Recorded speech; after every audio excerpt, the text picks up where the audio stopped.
righty, listeners, and over to Ben. What? Ben has just told me that he doesn't have to do anything in the intro. He just sits there and goes, yeah. But he's not ready. So, I will do it, Ben. Oh, that's good. Thanks, man. Tonight, as always, we shall go onto the hobby desk. Ben has been painting. Oh, my God. And I'm still doing the same batch. We are joined by Mr. Chris Gough, or Narrative Chris, to talk about what kind of motivates him around the hobby and the madness that he gets up to. So he's joining us in the hobby desk. He's also joining us in Galaxy of War, where we'll be talking. Apparently something's coming out for 40k, so we're going to talk about that a bit. And also Obscura, which is a campaign that Ben has dreamed up in his mind, and Chris has stormed ahead and created some awesome. In the Mortal Realms, we've got the General's Handbook, we've got the Lumineth Realm Lords, and I have played a game, Bloodthirst. Then we go into the community, and I get all passionate and opinionated about something, and then we talk about awesome hobby, which is good. And finally into the wilds, where we've actually got something that fits the category we created, and is a quite an interesting review by Chris of Drowned Earth, which he's painted a bunch of models for. So, a range of things to listen to. We're really glad that you've downloaded the podcast and you're listening. You know what to do. Grab some refreshments and we'll go onto the hobby desk. Yeah, I didn't need to say anything. It's all good. Evening, by the way. Hey, or evening. Wait, let's see. Kind of.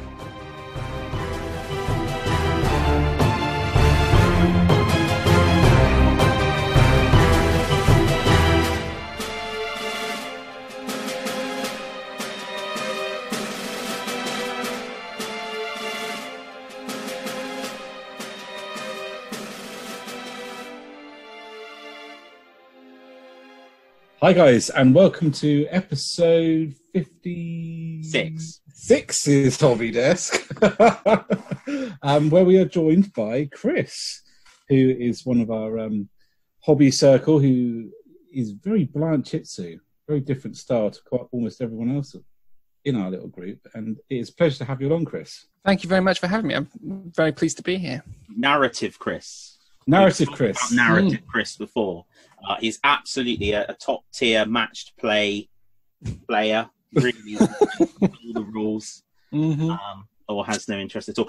So we thought we'd ask Chris on because we mentioned last time that Ben has begun a sort of a building a scenario for us all to get involved in on the world of Obscura, which is a planet which is in a pocket of warp space. Is that right? So it's stuck in the middle at the moment of the Cicatrix Maledictum, but before it was surrounded by warp storms and largely in the period of space where no one bothered to go because it just wasn't navigable. That one. You couldn't find your way there. You couldn't get there. But we'll talk a little bit more about the narrative in a bit. But the idea for the hobby desk, the reason we're sort of talking about in the hobby desk is because pretty much all of us are doing an army for Obscura. The idea is that it's a pooling of resources to tell a narrative story using all of our stuff. And at the moment, we're mainly working on our armies to do it. And the kind of the first wave of it, because I'm hoping this will go on for some time, is obviously the scouting forces or the initial forces that have been sent there to deal with it. And I think it's really interesting how people have interpreted that tiny little piece. So we have scouting force for Chris is an Inquisitor and a bunch of specialist Inquisitor troops. Scouting force for Ross is like Khorne's most hard-hitting assault troops because they land on the planet and rage whatever is there. Rather than sort of going down and going, I wonder what's going on. It's like, no, kill it all. I suppose that's quite true to form, really, though, isn't it? If you consider, the word scouting force and Khorne aren't two that you would normally put together. I suspect they do just arrive and rage on everything. So. Isn't that just 100 cultists and see how many... Angry cultists. So going over to Chris anyway, your force, dude, as Ben has said, is led by an inquisitor with a plan. You've written a cool bit of narrative, but how, I suppose what would be cool, we'll get some pictures up, or you've put some pictures in the hobby forum, but how did you approach the project? Well, how did you decide what you wanted to do? How you'd paint them? Yeah, I suppose in much the same way in hobby generally, it's sort of embryonic and then grows very quickly. So and grows in sort of all sorts of directions. So and I think I was somewhat enthused when I saw Ben's initial message on the messenger group that said, want to do a narrative campaign, and I was just off then down a enthusiastic tunnel of excitement about what could that look like and what would that be. And I don't do a lot of 40k. Well, I haven't played 40k for years and years and years. I haven't built a 40k army for years. I dabble around the edges. I pick up the models I like and that sort of thing. But I'm not a committed. I don't have a dedicated force. And if I walk into a Games Workshop store and somebody says to me, what do you collect? I'm like, I don't know, a bit of everything, really. Paints, mostly. And so... Just like that. Yeah. But what I had seen a while ago was, in fact, I think you discussed it on one of the earlier episodes, was the new enforcers for Necromunda were released. And the enforcers, they've got this new look, or they've got, a look. And it's very much reminiscent of what would... Belisarius calls new modern pattern power armor look like if it was scaled down for civilian control type force.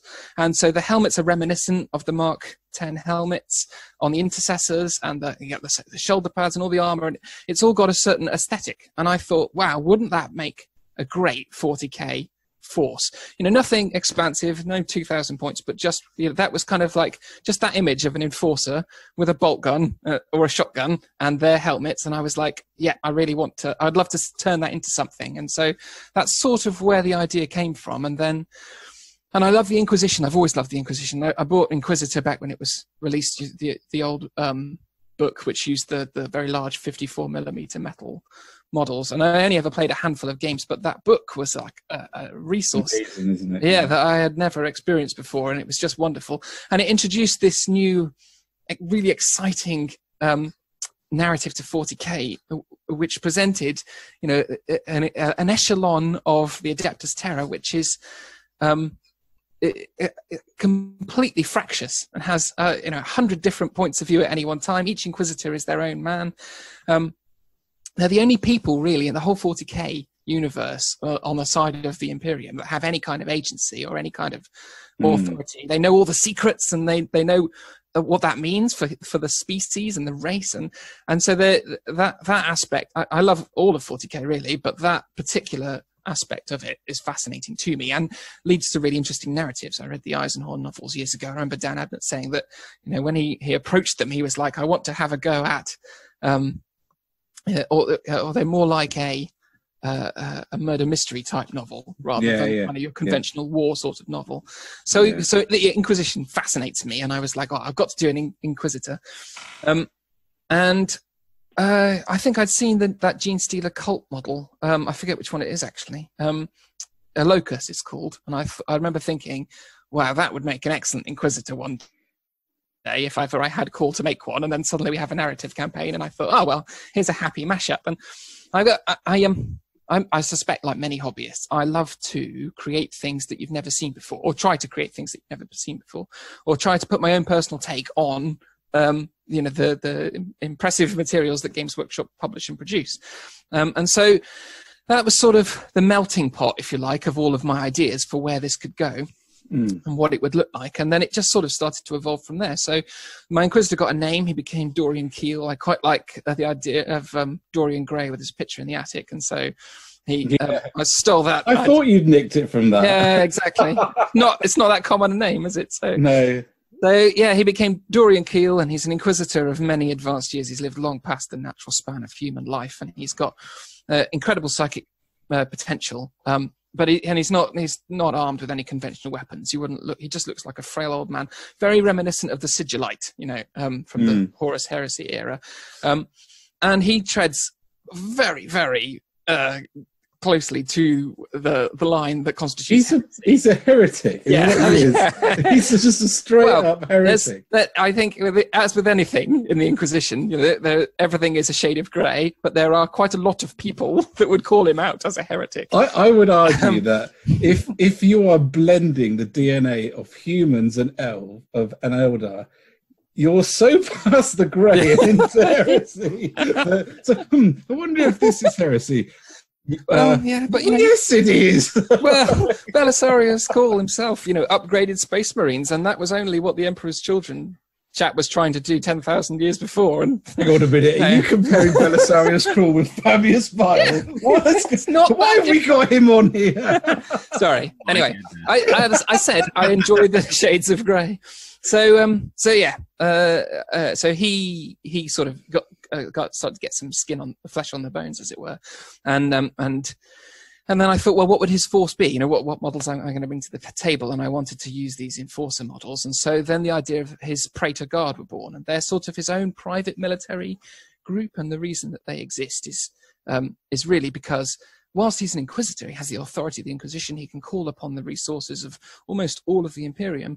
To do so inevitably involves an element of politics. If you want to use a Space Marine chapter, you need to liaise with a Space Marine chapter master, and they tend to be people with quite firm views about things like mixing Eldari DNA with DNA. And equally, the same is true of the Imperial Navy and all the other aspects of the military echelons of the Imperium. They ask too many questions as far as he's concerned. And so he was like, right, well, I'm going to go and create my own small but private military force. And so he's created these Praetor Guard, and they're sort of a unique force in as much as they're genetically modified, which means I can use Space Marine scout profiles and things. So they've all got strength 4, toughness 4. But they're not genetically modified like a Space Marine is genetically modified, which is very much presented in the lore as almost an industrial process. It's like it's the genetic enhancement refined, so you can make lots of Space Marines very quickly relative to other genetic modifications and enhancements. And he doesn't have that. He doesn't have Primarch gene seed to use, and they don't have black carapace and all that sort of thing. So they're all armored in flak armor, and they've got genetic enhancements, but the failure rate is much, much higher than would be for creating a Space Marine. So his Praetor Guard are a small but elite force that he utilizes for sort of surgical type activities whenever he needs to do so. So then and then there's the unique twist to them that I thought I quite liked, was that Keel is a psyker of significant potential, and what he does with each of his recruits who come to join the Praetor Guard is they go through a process called the scouring, whereby their minds and their history are essentially just wiped from their brains by Keel himself, using his psychic powers. And so that any affiliations they may have had, any loyalties, any family, anything they had in the past is gone from them. All they are now is almost like a blank slate for him to build his loyalty to him upon. And so they're all they're unique, but they've moved into sort of a level playing field in terms of their history and who they are. And as a result, they're unlikely to ever betray him. Well, perhaps we shall see. And so that was quite an interesting take on it. And then of course, after I built the idea of Keel, I started to put some enforcers together, and I was lucky to acquire the Dark Uprising set for Necromunda. But I have a lot of Necromunda models already, and I wasn't particularly wedded to the idea of building enforcers for Necromunda or the Chaos Cultists that come in that box. I forget what they're called. Corpse Grinder. Yeah. So I thought, well, maybe I could use that plethora of models for my new 40k force, my narrative force. And so I raided that, and that, of course, comes with the new Enforcer Subjugator models, which are lovely and bigger, much bigger than the regular Enforcers. And I thought, oh, well, one of those would make a great hero or champion, and so I converted one. And so their first minister was born, who sort of got overall command. Erasmus, he's called. He's got overall command of the Praetor forces, and he's an interesting figure because the scouring process will wipe away all sorts of ancillary stuff that a soldier wouldn't normally want want wiped away, like perhaps, you know, their ability to reload or strip their weapons or drive a tank or whatever it may be, in addition to wiping away all the stuff that Keel wants gone. But Erasmus is a unique individual because he went through the scouring and came out the other side without so much as he'd lost all of his past but retained all of his abilities. And, you know, in worst cases it leaves you so you can't walk and you can't speak and you can't remember how to use it to eat and stuff, but he's not even bothered a little bit by it. You know, his ability to kill was akin to muscle memory, and so he's a natural leader for the Praetor Guard. And I quickly sort of converted up and painted in sort of record time, I think, a model for him. But that's not unusual for you, though. It's like, no, I do paint guys, quickly. look what I've put together. 4 hours later, it's done. Like, oh, nails, teeth. Yeah, I mean, I love the Blanchitsu style of painting, as you know, but one of its massive appeals is that it can be quite quick. You know, it's a lot of brown, a lot of sort of weathering materials and things, and that can hide, you know, all sorts of brushstrokes. So I enjoy it for that. I enjoy its aesthetic. I enjoy the look, but I also enjoy that you can get through a force quite quickly and in a weekend. Yeah. So yeah, but I never happy to just build a force of Space Marine, you know, wannabe Space Marine scouts. Really, I love to put a twist on things, and I had the old what's it called? The old metal Catan model lying around in a drawer somewhere. The Deceiver. The Deceiver, yeah. Yeah, that's the one. And I've had him for ages and ages. I think I bought him, I don't know, over a decade ago or something as a gift. And I'd sort of put him together and painted him gold and gone off that, and painted him silver and gone off that. I'd never finished him. And then I thought, oh, this is a wonderful opportunity. So it became that Inquisitor Keel has, you know, through some machination and artifice, has acquired. We should point out at this point, before you say what you're about to say, that this is the same Inquisitor Keel who you claim isn't a heretic. Shades of Grey. Okay, Shades of Grey. Let's remember that as you tell us. Yeah. So through some unknown artifice, he's managed to acquire his very own Catan. And he keeps it in a small box under his bed, and hasn't let it out yet. But he foresees that the day is coming when its destructive potential will be needed, and so he just sort of keeps it to hand. And that narrative alone keys in really nicely with another member of our group, Ben. Another Ben who is convenient enough putting together Necrons and is now quite keen to hunt down my Inquisitor because he's rather cross that some, you know, upstart human has run off with one of their more prized possessions. I've got a feeling there's going to be a fair few people are going to be chasing your Inquisitor. Yeah, you're right. I've upset quite a lot. So yeah, and then I began converting him, and it felt like a great opportunity to have a go at this model that I'd never really been happy with. So I snipped his head off, and I stuck some of those little, you know, those Vansar tentacle things that come out of the back of their heads all around him, as if they were sort of mechadendrites or something. And I put one of the AOS ghosts' heads on instead, and that sort of thing, and then then covered him in metal paint and covered him in green, and I was just really pleased with the way he came out. And I thought, well, that's what a great centerpiece. You've got what is otherwise a sort of human militaristic force, which is comprised of human-sized models, with this great big glowing green metal god thing in the middle. Just looks wonderful when you array them all together. I was really, really pleased with the way that had come out. And so that was it, really. And then it just kind of evolved from there. And I started to think about how would these guys get about? They're not just going to they're not going to get access to land raiders. They're certainly not going to get access to the new Primaris floating tanks. I can't remember what they're called.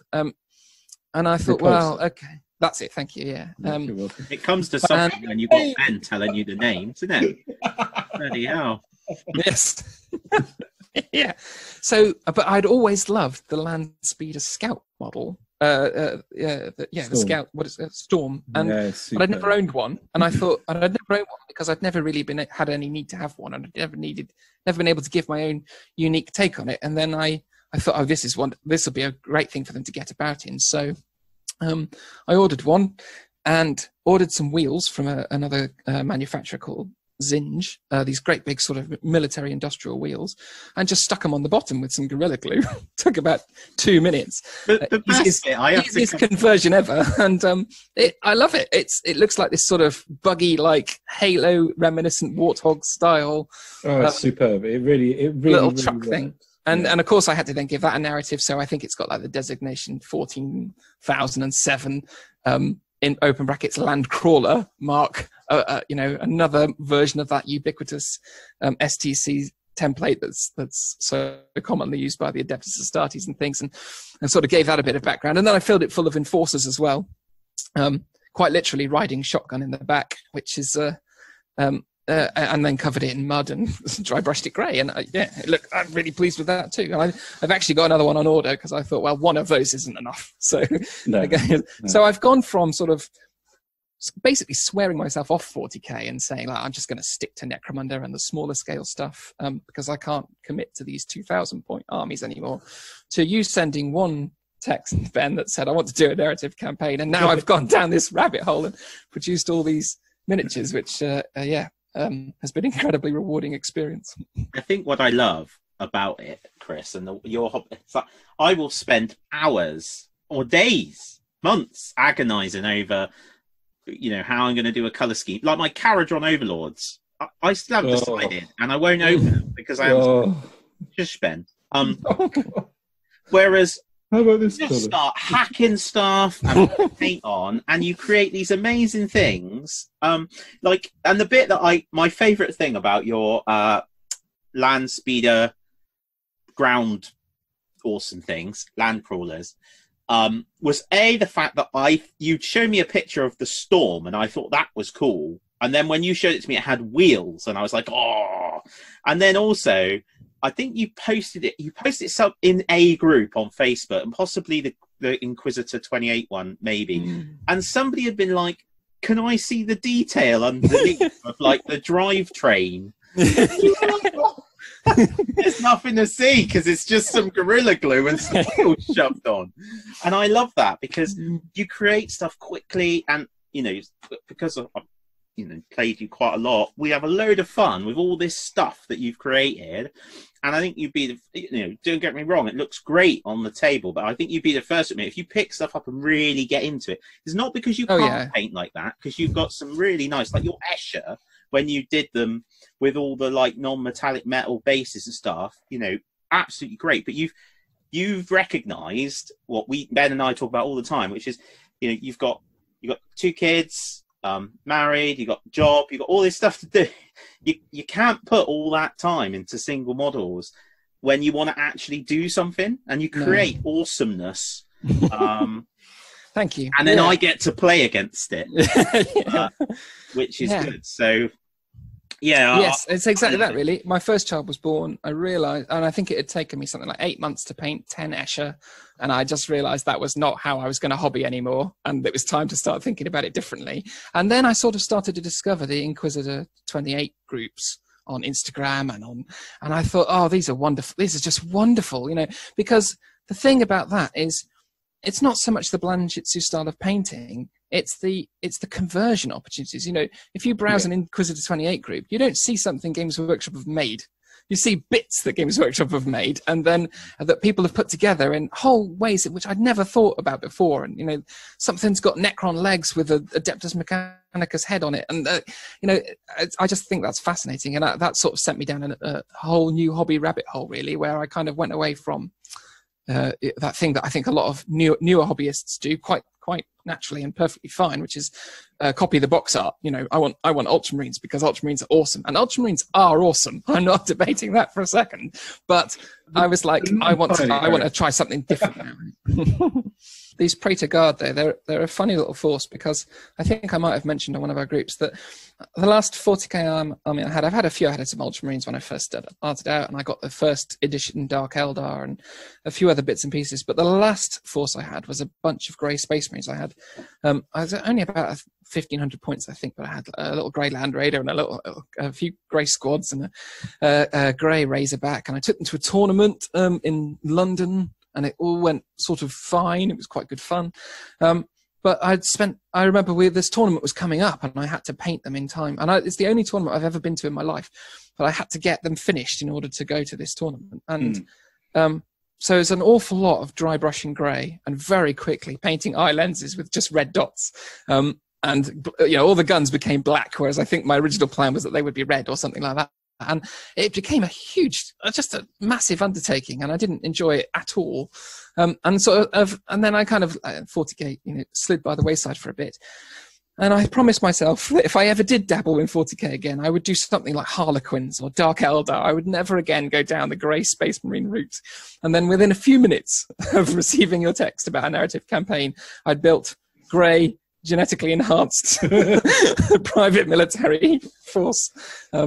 Because I think what's really cool, because you are a massive fan of the contrast range, aren't you? Yeah, I just love it. Yeah.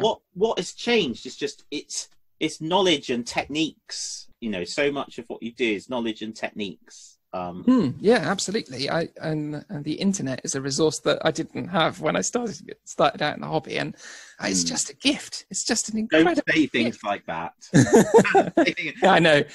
Warhammer makes me feel so old. It's ridiculous when they're like, this came out in 1990, and I'm like, I know, and I think I've still only paid half of that.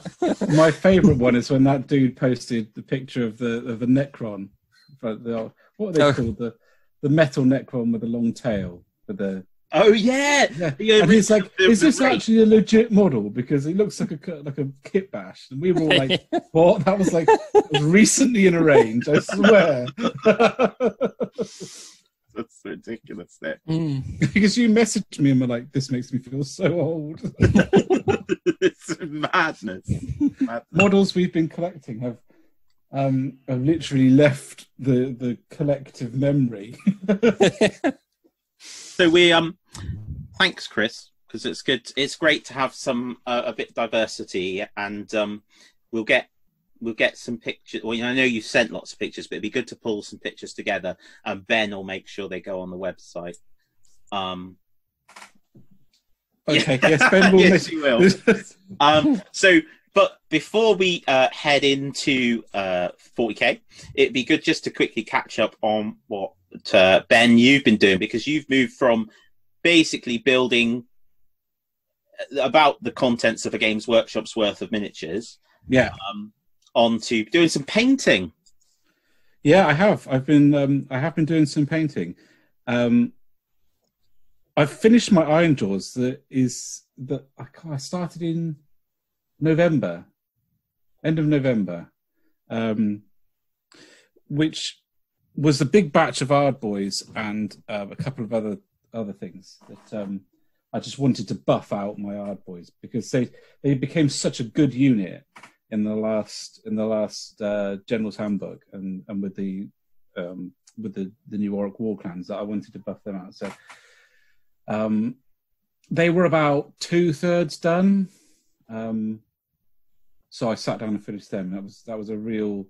I'm really chuffed with that, because that makes my my Orc War Clans book army now pretty significant, pretty big. Whereas before it was just literally one of each unit, which is quite easy to do for the Iron Jaws, because there isn't many in there. And I just sort of bought the 2 collecting boxes and painted one of everything. But now it feels like an army, it feels like an actual collection. So I was really happy with that. You got it out and took some photos, didn't you, the other day? Yeah, of most of them together. Yeah. There's a few things I want to add to it. I just cannot paint enough Gore Grunters, because I love Gore Grunters. I love the idea of an orc sat on an animal that just heads in a direction, and everything that it comes in contact with turns into red mist. Yeah. So there'll probably be at least another unit of Gore Grunters. And the speed it took me to paint those using contrast compared to pre-contrast is outstanding. Because all of the fur, most of the base coats and washing was replaced with a wash for the straps. It just made everything so much faster.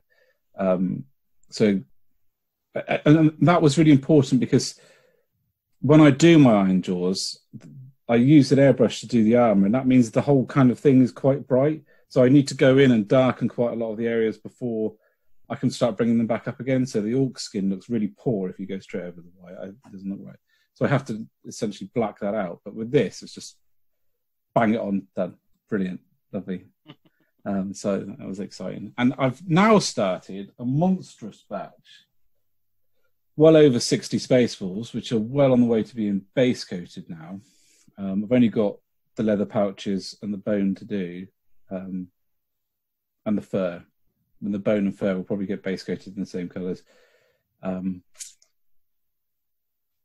I did that because I knew that if I left it much longer, there was going to be more and more Primaris, and the older Astartes models would be less and less likely to get painted. So if I didn't do them now, there was a very good chance that they were never going to get done. So I thought I would sit down and do them, because one of the things I want for my Space Wolf collection is that I'll be able to go, I'd like to play a battle from this period and that period and this period, and I'll be able to do that because I've got 30k Space Wolves, and then I've got Ragnar's Great Company, which will cover the whole of his life, and reenact all of the many great defeats of the Space Wolves through the ages. Yeah, many great defeats. Yeah, one of the most successful chapters in the history of the Imperium. But yeah, Dan, you crack on. Well, your integrity with me and your knowledge of the background's just gone straight out the window. If that's what you think, successful chapter. So yeah, that's in ale quaffing contests, maybe. Is there any other worthy contest? Well, maybe that's the point. Actually, is the point. So yes, it's not a great deal of interest to talk about those things because it is just a big batch, and it will probably take me until next episode to finish those.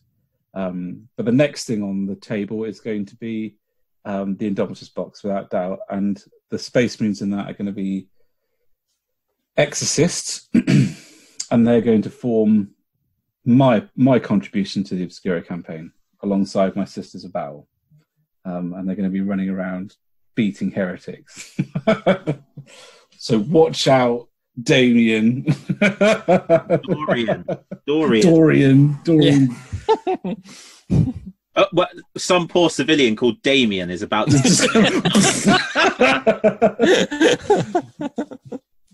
See, it's just part of the Inquisition strategy, isn't it? Well, Dan and I went through all of the Inquisitors' orders the other day, and we actually it was just ridiculous. There is literally inquisitorial orders whose job is to monitor other inquisitorial orders. And there was my favourite. There was one whose job was to clarify and sort of research and tidy up the history of the Imperium, so to stop all this kind of mythology and double guessing. And then there was another order whose job was to make the history of the Imperium more obscure, more hidden, and more difficult to determine. And you can imagine them going around in circles for 10,000 years, cleaning up each other's mess. And I thought that was absolutely brilliant.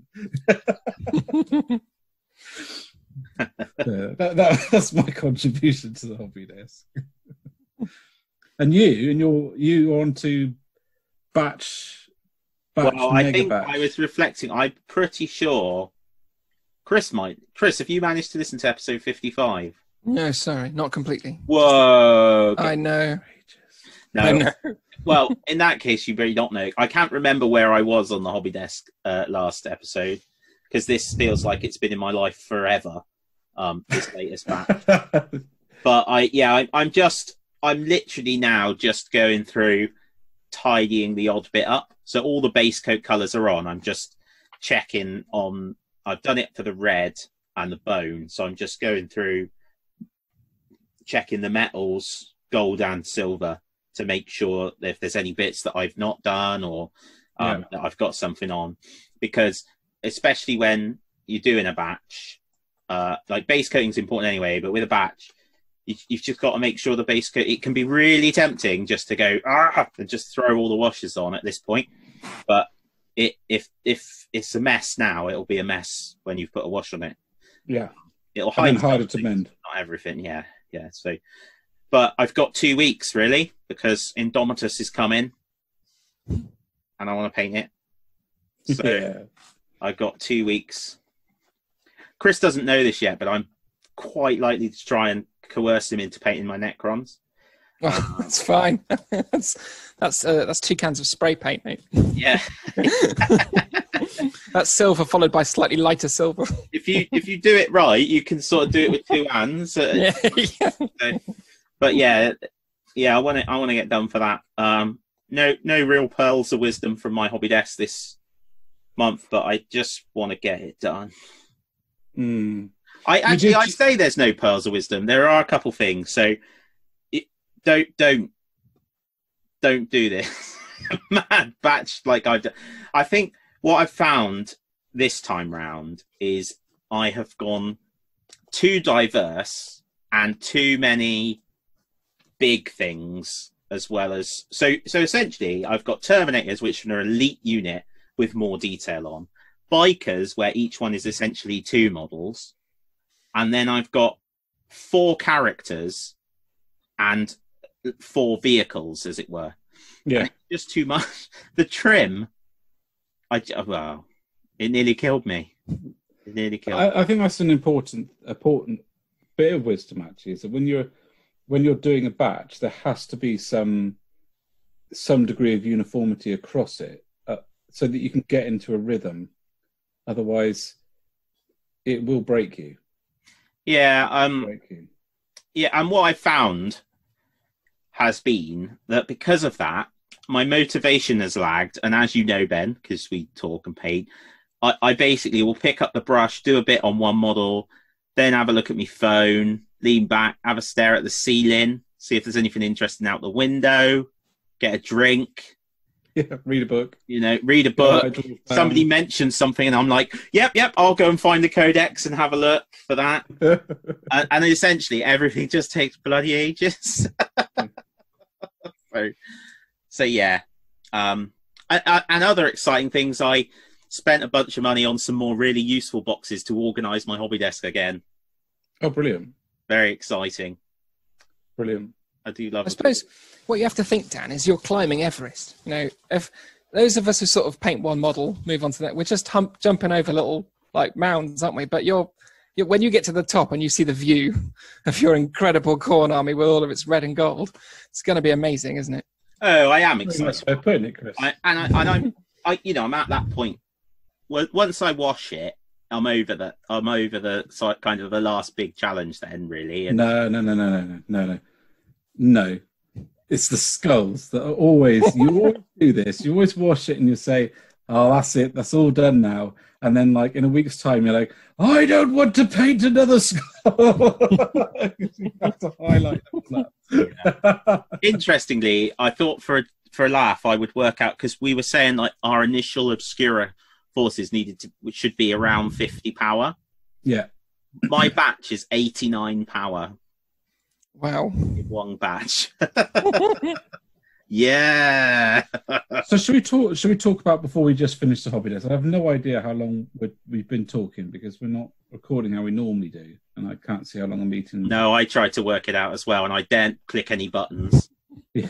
So there's a couple of paints coming out with a new release, and I'm particularly excited about one of them, which is the kind of, I forgot what it's called now, like the Necron Glow, is it? Tesseract Glow, yeah, Tesseract Glow. So this is a paint that I'm assuming is going to be to help people do a green OSL kind of glowing look.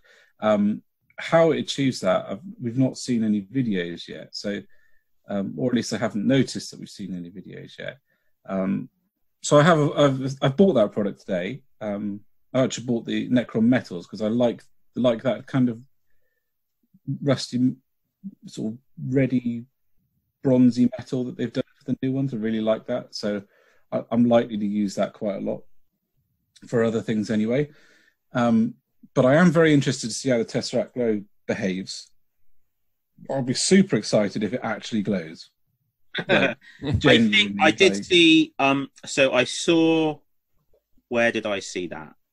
I saw a tutorial done by a Games Workshop. So it wasn't like the hobby team. It was just a Games Workshop. And the way they had used it was essentially they had got like Wraithbone and painted where they're going to put the glow, and then almost like done a bit of a dry brush around the area again of the Wraithbone, and then put the glow over the top. Oh, okay, yeah, that's how I suspected it would work. So it's like a bright, very bright contrast paint. Yeah. What I'd be interested to know is how is it different to the Hexwraith Flame? That's exactly what I said. That is exactly what I said. So how is it different from that? In fact, it's virtually the same colour. So I'd be very interested to see what the difference is. I would like to see. I've unsurprisingly ordered them all, and the one I'm most interested in is Cryptek Armor Shade. Yeah, and I wonder if they will do.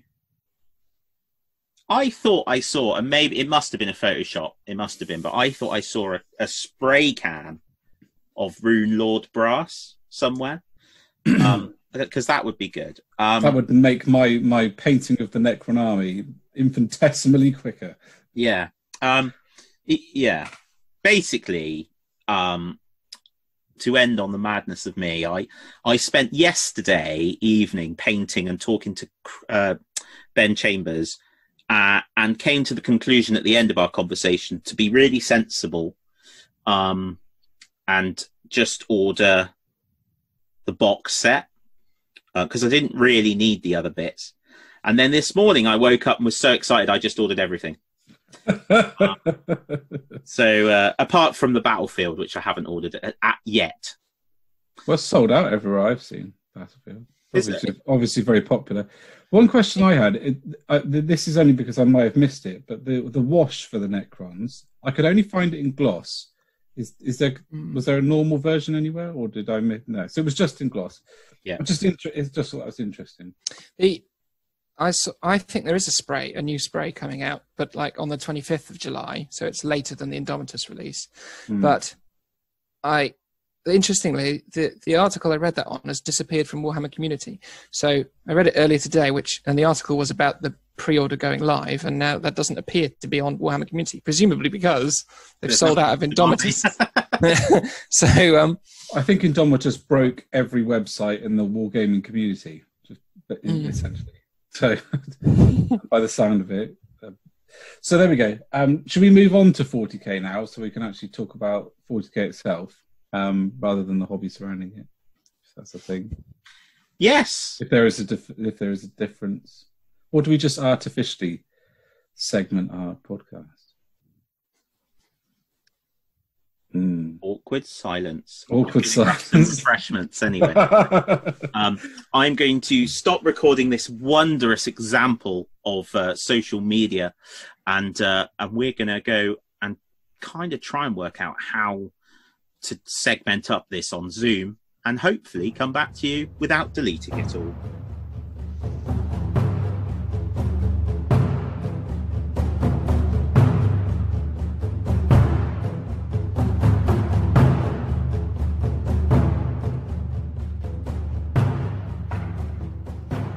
Hail, listeners. Ben, stop swearing at me just because we're using video. It's bad enough I have to look at you. You don't need to swear at me, do you? Outrageous. So guys, welcome to the grim darkness of listening to Ben, and it is great that you've made it into this section. Thank you. And apparently something is going on in the 41st millennium at the moment, some new release, I'm told, so we thought we'd discuss that. So yeah, Ben, Chris, let's go to Chris, because he's not getting the box, not because he missed out on it, but because he's not getting it. Which is fine. He's still a valid human being, but he's not getting the box. So, Chris, new 40k. You've not played 40k for quite a little while, and as you said in the hobby desk, you'd kind of like moved away from it, and then been dragged back narratively.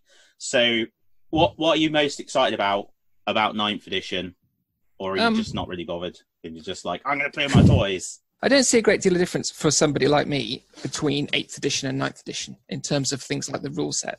I feel like 9th edition is the answer to the competitive scene who were playing 8th edition and were like, "They're all the, thanks for innovating our way of playing with our toy soldiers. This new rule set's great, but there's all these things that need sorting out." And they were big enough that it warranted a new edition, I think. So in that regard, the things like the new terrain rules and stuff, and the changes to morale are kind of, it's interesting, but it's not exciting me. What is exciting me is the continuing narrative, because being somebody who's played 40k for umpteen years, or certainly been involved in the 41st millennium and followed it since the early 90s, the fact that Games Workshop have now taking it forwards hundreds of years at a time is fascinating. I love that now we've got, and that's the other thing that's really exciting about it, is we have a box set with Necrons as the adversaries in. Necrons are now suddenly thrust onto the scene like never before, and all those Psychic Awakening stories that were leading up to this have been really tantalizing and interesting, and now we're learning all about this whole new sector of space that the Indomitus fleet has entered, and they've been sort of hinting at the Necrons' great plan to sort out the galaxy, and the Silent King has returned. That's fantastic. It's felt for a long time like it's been chaos, and then a little bit more chaos, and now we've got huge focus on a Xenos race. And I remember when we've been let down. Our solid chaos players, you've been aside. abandoned. Yeah, I mean, how dare they keep the Space Marines? You've got Abaddon, so you can't complain about that, because you've been using the armless version for a long time, I think. But it's not like you've not had any releases for chaos.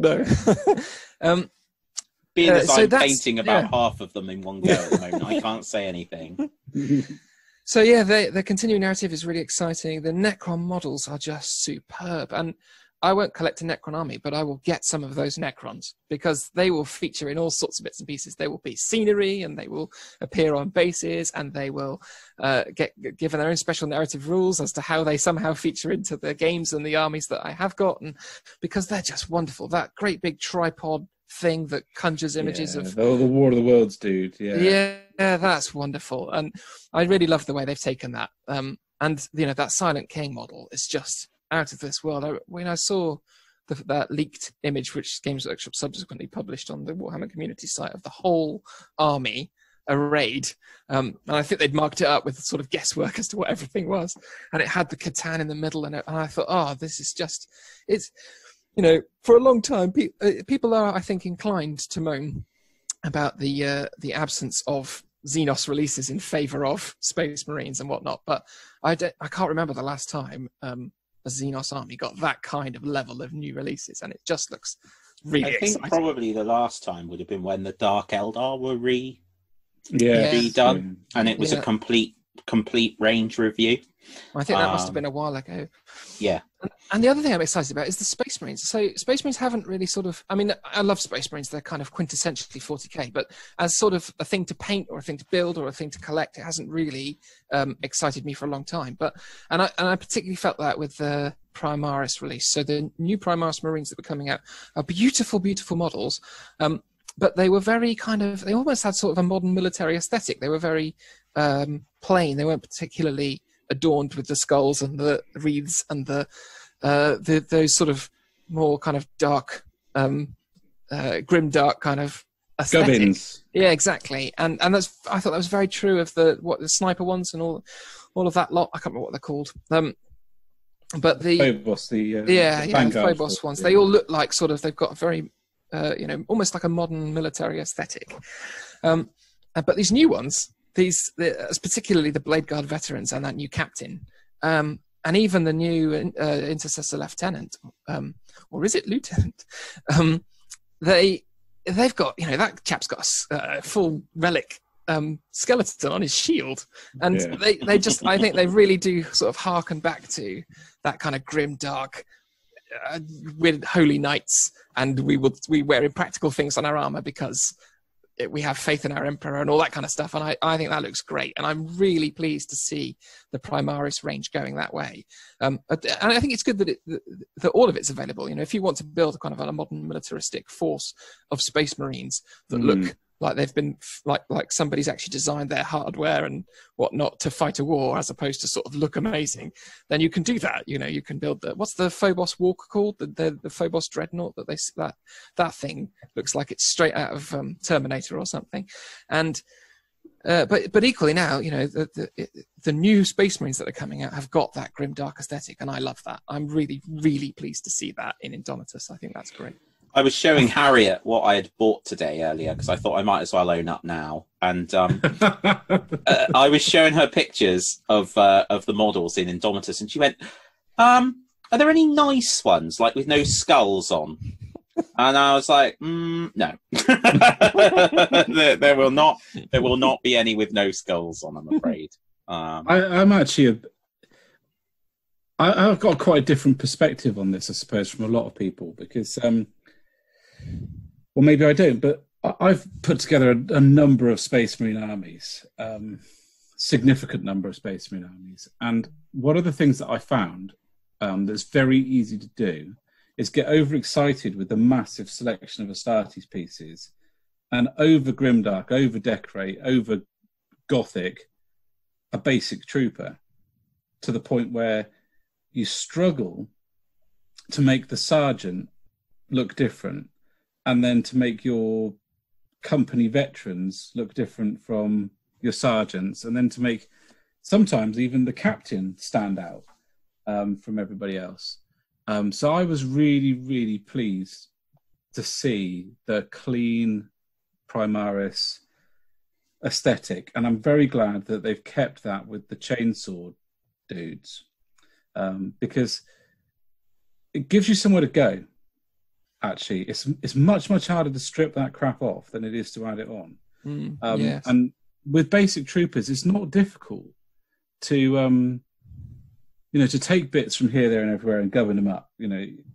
The Space Marine models are designed to do that. So with a few swanky shoulder pads, all of a sudden your sergeant looks significantly better.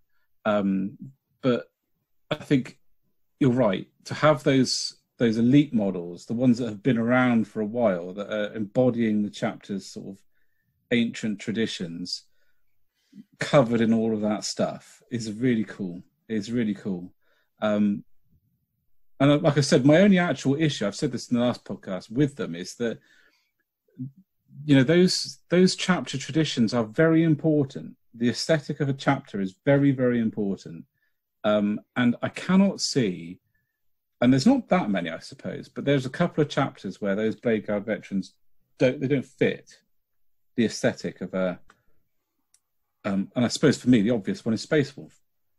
They look fantastic. It's why I'm doing them as Exorcists, because I just cannot see that the Blade Guard veterans would look like a Space Wolf. They look like a Black Templar. They look like a Imperial Fist or whatever. And in fact, maybe even not. Less armor than perhaps the Imperial Fist would like. But a Space Wolf Blade Guard veteran is going to look like the quintessential techno barbarian. There's going to be fur involved. There's going to be wolf skulls involved. There's going to be all of those things that you see on all of my basic Space Wolves are not present on a model like that. It does make it a little bit awkward. So the next thing I would personally like to see is chapter-specific models built from the ground up. Like the Space Wolf box set, like the Blood Angels box set. So you can get a Primaris chest and put on a Space Wolf chest. And then when you've got those bits to use, then this Primaris range is going to become really, really exciting. But this is a great step in the right direction. I agree with you. But what is so cool about the Primaris range is that they've got all these different suits of armor and equipment, and that you can almost have one of everything for all of those things. So I don't think they're going to run out of ideas anytime soon. I really, really don't. I'm quite excited by the Crusade system. The narrative system. Hands up who bought the Crusade book. Well, I always buy all that stuff, don't I? So why not? So I can keep track of my crusading army. Oh, yeah. I think that's a wonderful addition to narrative. I think the idea that your army grows and, your lord your lord might have started off as a scout at one point and has just like beefcaked his way all the way through to becoming a Primaris captain. I just love it. Yeah. Really... It's interesting. I think what has happened over the sort of years, so probably since the Age of Sigmar was born, and the attitude has been to try and write down and give as much credence to all the different options and ways to play as Games Workshop say them, that people can do things to almost make things official so that people feel okay to do it. Because actually, and Chris and I have talked about this a lot because he does this all the time, but a rule set is just a framework. Now, the latest 9th edition is a hell of a framework. You know, some of those paragraphs of rules writing are just insane, and they are quite clearly written with top tier competitive people who don't know each other in mind, and there's nothing wrong with that.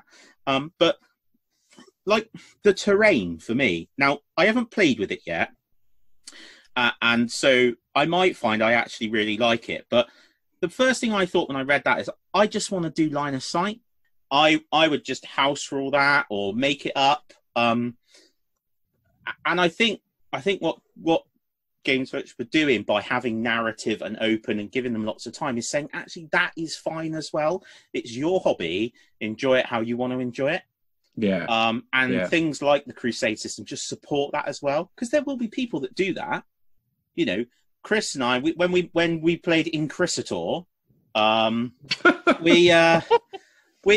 Chris just wrote that narrative, didn't you? And we just played through it over a few nights. And okay, you went very extreme and made the whole game system, but it was very 40k. It was all the 40k models. It was all, you know. Well, the only reason that had its own rule system was because I was lucky enough to find a copy of the Dark Imperium playing cards with the John Blanche illustrations on, and I opened them and I was like, well, I can't use these for poker. You know, they've got to have a purpose. They've got to appear in a game somehow, and you don't need playing cards to play 40k or Kill Team or Necromunda or anything. So I just sort of went down a rabbit hole of, you know, an activation system that had you drawing cards and playing cards and that kind of thing, and then just hoovered up a bunch of ideas I'd had elsewhere and seen in other places. And but that was born out of the most 40k thing you can get, which is John Blanche's illustrations. Joe got me that deck of cards when they were no longer on sale. I dread to think how much he paid for them. I really do. And then they released them for Christmas, and I was like, oh my God. Yeah, I think I got them. Did I get them? Don't know. I think I got them. I think I'm really excited to read the rule book, and apparently it's going to be a really good way to bring you up to speed with everything that's been going on, because at the moment there's quite a lot of it all over the place. And I've bought Indomitus, the novel, because I need to read something, because I listen to everything. I'm going to stop knowing how to read in a minute. So I thought I'd get the novel. And also I bought the one, was it Dark Imperium, that came out with the Dark Imperium box? Really enjoyed that. So I bought that to get up to date. Can't wait to get hold of it, really, and have a leaf through. I think what's quite exciting is how much interest there is in it. There's so much love for 40k and people wanting to play 40k. It's incredible. And that's where I think it is a shame. For all I completely get GW's model of you know, being careful and not over committing on something with regards to stocking. But the people that genuinely missed out and are disappointed, I think that's a shame. Interestingly, I've just been looking up some stuff, and one of the big retailers who had a bit of a problem today, not of their own making, but they've said that their initial order was 300 copies, and Games Workshop was committed that they will get a second wave, which will be 380 copies. So there's definitely more to come, as opposed to it just being this one sort of wave of boxes, I suppose. The amount of abuse that people are willing to throw out, and you know, I've just noticed at least 2 companies have posted messages saying that, you know, sending us emails that are abusive and threatening and blackmailing is not on, and it just upsets me a little bit that there is always going to be, I suppose, a section of people that are going to be like that. But what I would say though is, yes, it's not. I'm not condoning that behaviour. It's not acceptable. But the hobby is entirely emotion. It's driven by emotion. It is. We do it because it elicits emotive response. So people do get emotional, and I think added to that, and again, I suppose you got to remember that Facebook and the internet is just a snapshot. Of the hobby, of the community, looking for somewhere to vent. And also, like, I've completely forgotten my train of thought. Not unusual. Completely gone. That is ridiculous. I wanted to say something which segues nicely into this, which is that in Domitus, it is very sad for, that some people won't be able to get hold of their copies, and I have visions of 12-year-olds and whatnot who sort of have been very much looking forward to it and are now going to really struggle to find one. But what's really exciting, that's possibly even more exciting than a limited edition launch box, is what comes next. So with 8th edition, we got something we'd never had before, really, from Games Workshop for 40k, which was like that First Strike box set, which you could get started in the hobby for 25 quid, I think, and the slightly larger one, I can't remember what that's called. And so I'm very keen to see what the get you into the hobby products look like for 9th edition, because presumably there'll be Space Marines and Necrons, but I'll be surprised if they're, your stock intercessors that you get at the moment. And there'll be different versions of the box set, won't it? Yeah, I expect so. So, and we haven't actually seen the starters box. No, that's true. No, we haven't seen it, and it's always worth remembering that this one is just a launch box, and the fact that it's limited edition, I think, is a bit disappointing in some ways. But that. I guess though the good part is that none of the stuff in there is truly limited. It's all coming out separately at some point. The point I was going to make was to say that people get very emotive about individuals buying up multiple copies to split them and make a profit. That's what I was going to say. That's what you see a lot of frustration about. Understandably, actually, I feel, because it must be very painful if if you haven't got your copy because the bank has cancelled your order or some horrendous thing like that, and then to see them on eBay for 250 quid. It's a shame that they didn't limit them to one person. I guess the only thing about that is, like, if you were at work and you asked your mate to get you one. So the other stuff that's come out with it is very interesting.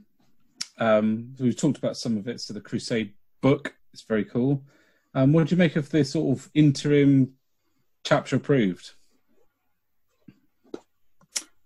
Well, it's funny. They've always got good stuff in. This is one of the products I said to Ben Chambers I wasn't going to pick up because I've got the last 2 or 3 and I've not really used them at all. In all honesty, obviously it's got the points updates in it.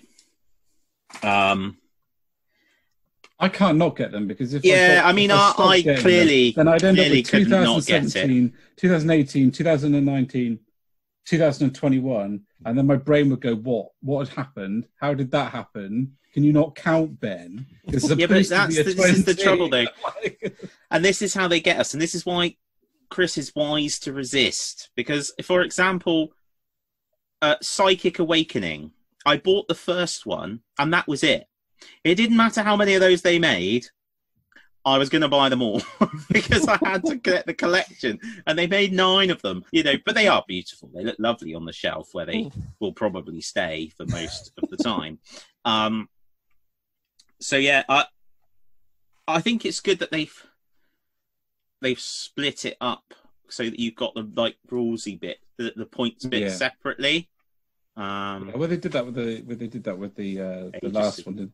Did they do it with Age of Sigmar? Yeah, 2019 for both of them. Yeah. The 2020 Age of Sigmar one, General's Handbook. We're going to talk about in the next section. Yeah. Combat gauge is 5 inches. Yeah. Do you know what? I was like, what? Is the Space Marines move 5 inches now? No. That's not the case, is it? No. No. So I can't quite understand why it's not 6 inches. No, I can't. I just don't understand. I do find them useful. I use them all the time. Ever since I got them for malign portents. I've used it ever since. Yeah. To be honest, I bought one from some other company. I don't know, the Pro something with P. I can't remember. That's not very good. But anyway, for Age of Sigmar, and it's 9 inches. Would you believe? That's very useful because the 9 inches thing is how far when you set up you've got to be away. Yeah. And as I like my janky shenanigans, that's quite useful. So I did get that. Did you get the combat gauge? I did, yes. Yeah. I did get the combat gauge. It's very pretty and shiny, and I thought, I don't have enough combat gauges. I must have at least 6, so I need another one. So, did you get the open war cards? I did. I think they're great. Open war cards. I've always have since I got them for the first 40k set that came out. In fact, I use them almost every time I play 40k. I didn't ever, for some reason, twig that they were supposed to be used for open play, even though they say open war cards on the packet. But then I'm the guy who watched the whole of Nightfall and didn't realise it was about the fall of the Knights Templar until the Knights Templar actually fell apart in the second season. Like, oh, that's what this is about. Oh, it's in the name. So, yeah. There we go. So Obscura. Should talk a bit about Obscura. Yes. So as we've mentioned in the hobby desk, Obscura is our multiple player narrative campaign, where we're going to be starting small and growing it as a collection of gamers, each adding our own talents and areas of expertise and ideas, and it's turned into. I'm really excited about where it's gone. You know, the Obscura chat is just filled with, quite often, with ideas about where people are going, what they're doing, basing ideas, army colour ideas, and I've not seen everyone. I've never had it, even when I was running Games Workshops campaigns. You know, where we'd come up with a campaign and so many people would be excited about it. So to actually do it and have so many people building armies for it is really awesome. And the idea is we're going to build scenery together and then come together, particularly for this, once a year, to play through the story. And the story at the moment is that Obscura is a planet that was fundamental, key, or had some importance in the age before the Imperium. And for whatever reason, warp storms have basically kept it separate and cut off from the rest of space. And without any understanding of why, the Imperium have managed to pick up a number of signals from there that contain very, very old human transmissions that we've sent into space, and just a simple message that we are here. And the hook is that actually it appears from the augurs and the scans that it is a route through between Imperium Nihilus and Imperium Actual. So it could well be a route through, but no one really knows anything about it. So the first part of the scenario is going to be about the players coming to Obscura and finding out what on earth is going on there. Who's sending the transmissions, whether anyone is sending the transmissions. Maybe a random computer just decided to boot up and start spilling things out. No one knows. And I haven't really worked it out either yet. So it's just those things are to come. That's cool because we can write that as we play. That's kind of a lot of how I want to do it, is that the scenario develops, not only the actual narrative develops, but, you know, the hooks, the things that I'm using to pull people forward are developing with it too. And it could well come out of something that a player has said, or an idea that's come, you know, out of their armies. And it's something that I'm really hoping that will sort of pull our collections forwards in a sort of nice, you know, slow but gentle way, that we've got a goal and we work, you know, we can work towards it every year. Because sometimes it can feel a little bit like you just create a 40k army just for the sake of creating a 40k army, or any hobby really, any part of the hobby. So what's wrong with that? Well, no, there's nothing necessarily wrong with that, but actually sometimes I think it's nice to have a bit of inspiration, a bit of like an end point. This is where I'm aiming for. Oh yeah, that always pulls me forward, doesn't it? Whenever I've got a project in mind, if I've got something that I'm aiming for to do it. My most successful project by far in the last couple of years was Malign Portents, because there was, you know, that monthly competition, and I got an Age of Sigmar. It was my first fantasy painted army that I ever finished. I've collected many fantasy armies, and none of them have been finished, but the Iron Jaws have. So that's kind of where it came from. Yeah, so we're going to be using the hashtag Obscura campaign, to link in all of us what we've been getting up to for it. And obviously at the moment it's just a bit thin on the floor because we've only just started. I really don't pay attention, do I, to anything. I didn't know that. No, we're all shaking our heads here. I didn't know that. I didn't know anything about these random signals saying we are here. I don't remember seeing anything about that. I didn't know until you mentioned it in passing the other day that it was patrols. I'm just awful. Mind you, in my defence, I don't think Ben knew it was patrols, so he obviously wasn't paying attention either. No, but I didn't. And Ross clearly doesn't. I didn't think it based on what he's built explicitly clear, actually, because the way I don't think everyone is entirely used to maybe playing through a narrative campaign, but I wanted people to approach Obscura with an army that they would approach Obscura with. So to start with, that is going to be comprising of the forces that you're sending out to explore whatever it is you come across when you enter orbit.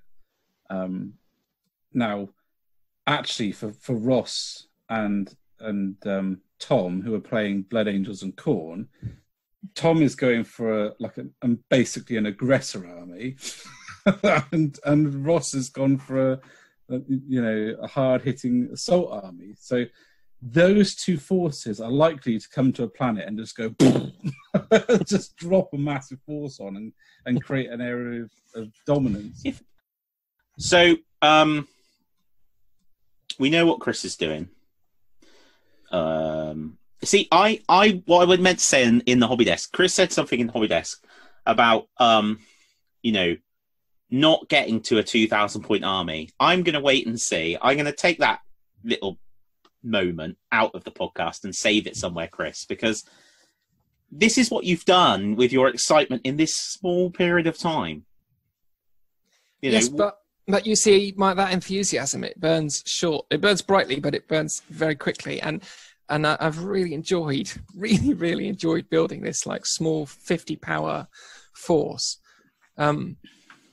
But I can see a finish line for it. I'm not going to continue to add troops. I built, I think, 2 or 3 squads of the Praetor forces, which are the Necromunda enforcers, and I've given them each a transport, so that they're quite happy in my mind. I've got a command platform. There's the Inquisitors to lead them and an accompanying First Minister, equivalent of a captain. There's the Catan, which is sort of your wild card, very strange element, and then there are the Arcuri, which I came up with quite recently because I really wanted to create something using heretical.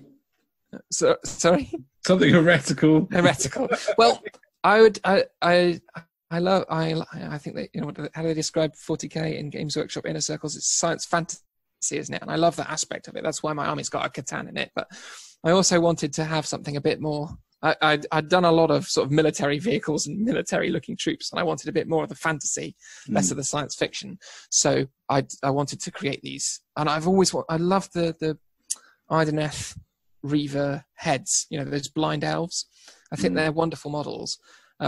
But I've never had any reason to have any Idoneth elves, and I've always thought for a long time that those heads would look good on a variety of other bodies. So I took the Vansar and Vansar bodies, and I stuck the Idoneth heads on top, and I'm really pleased. And so now I've got these Eldar human hybrids as a squad as well, and that just adds a little bit of a dash of heresy and sci-fi fantasy, in which I'm really pleased with. But I can't see it going much beyond that. I'm not inclined to add lots of vehicles. There's supposed to be a small insurgency, counterinsurgency type of force with a few sort of crazy elements in. It's not like collecting a whole army, but that's what I find very exciting about this campaign, is that, round one might be arrive on Obscura, 50 power, give or take, play through the narrative scenarios. Maybe the Inquisitor dies. Maybe his entire force is wiped out. Maybe he's declared excommunicate traitoris and hounded off the planet. In which case, there's a whole bunch of Dark Eldar models over there I can't wait to get into and start experimenting with. And before you know it, I'll have another 50 power force and Dark Eldar mixed with Tyranid DNA or something like that. So, that's that narrative hook that I love so dearly, and and it can just take you down any path you like, really. I think that's very exciting. And I just think I'll be interested to see what happens once we start playing. And I like the idea you're going to be led by the narrative. And I think an Inquisitor is such a wonderful starting point for a narrative, because, they are renowned for being able to call on all sorts of stuff. They can do what you've done, which is create stuff with their limitless authority, but they can equally turn around and say, right, you Space Marines, and they don't need to, you can build a force of lots of variety. So they might bring out a squad of Space Marines that you think is absolutely cracking models, and you can fit them in. Battle Sisters, you can fit them in.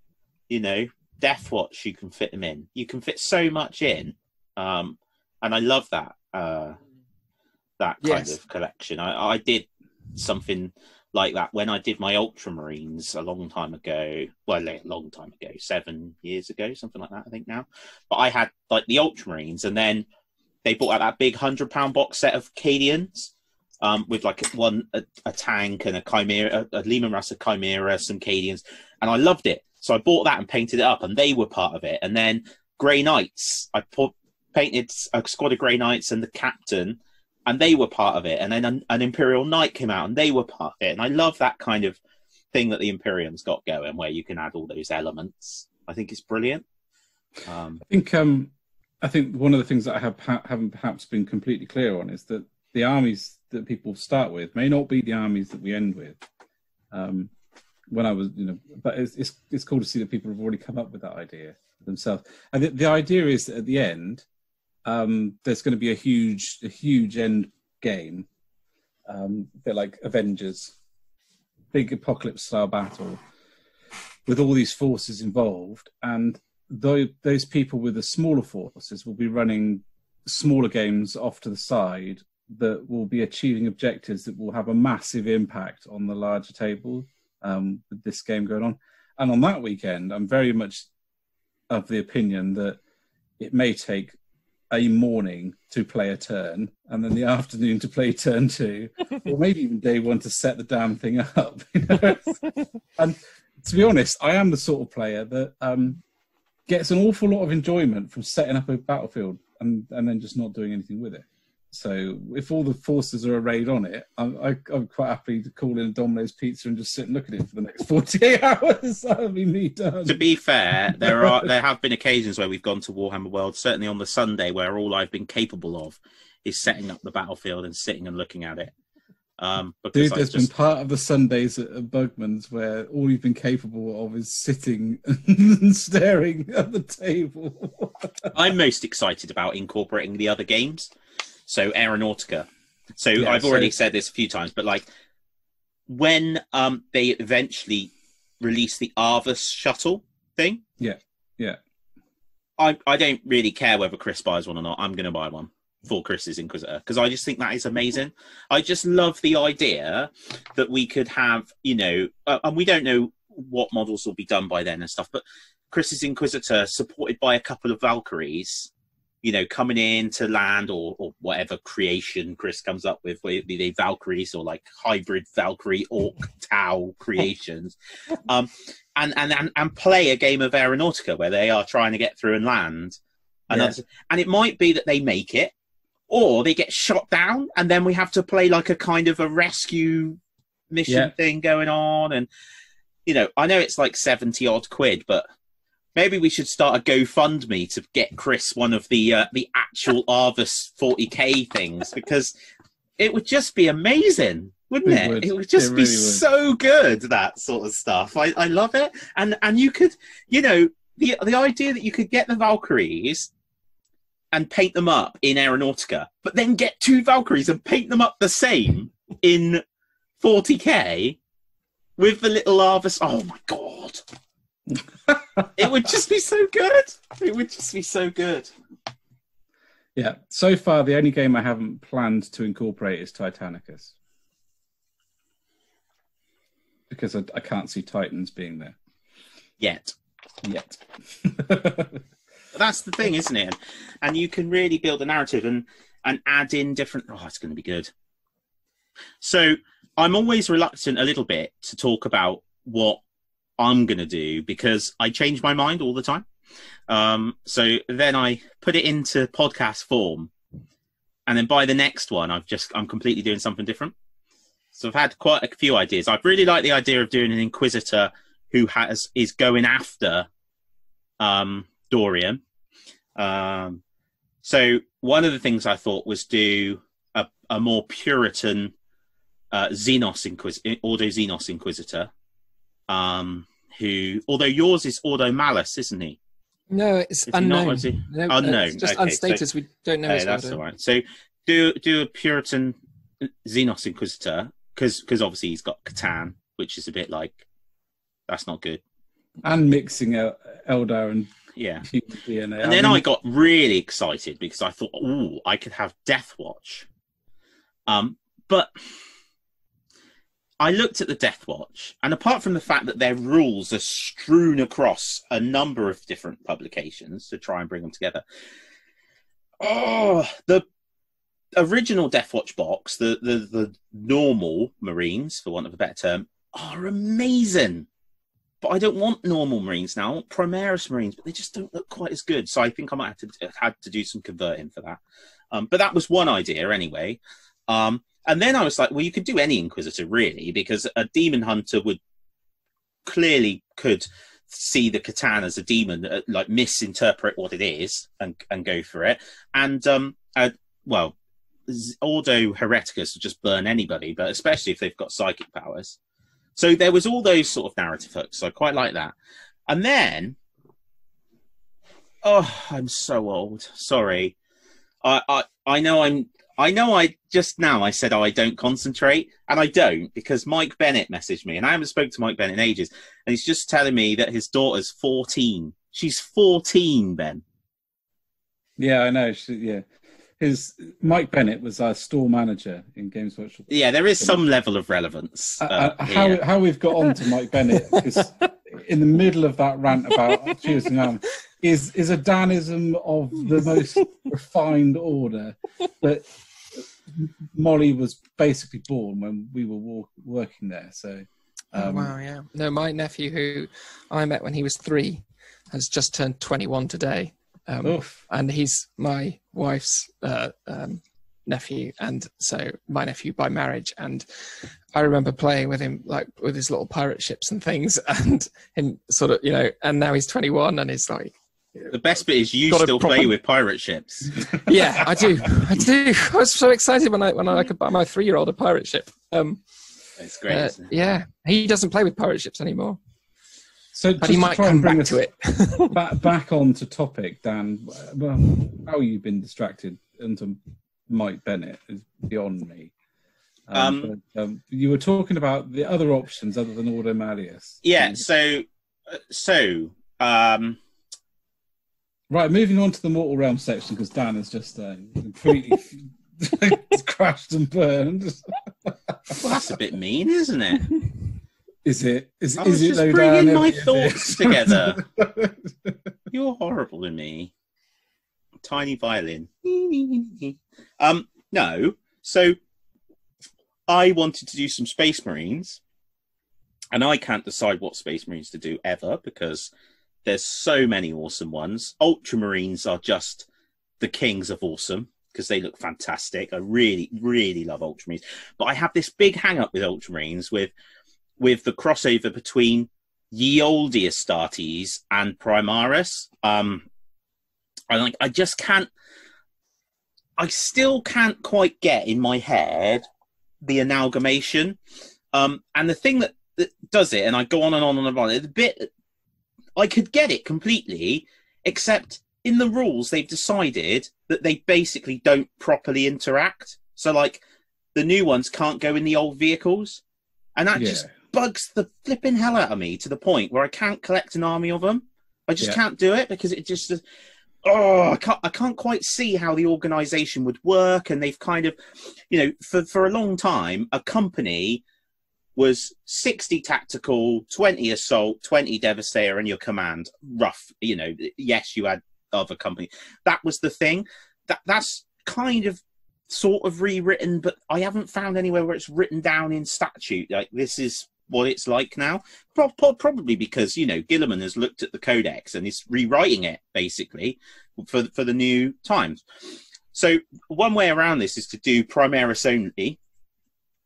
So we were talking about Space Marines the other day, and you were just expressing your shock that I don't have a Space Marine army, because every time I pick up the Codex, I just get super excited reading like all the little things in it. You do.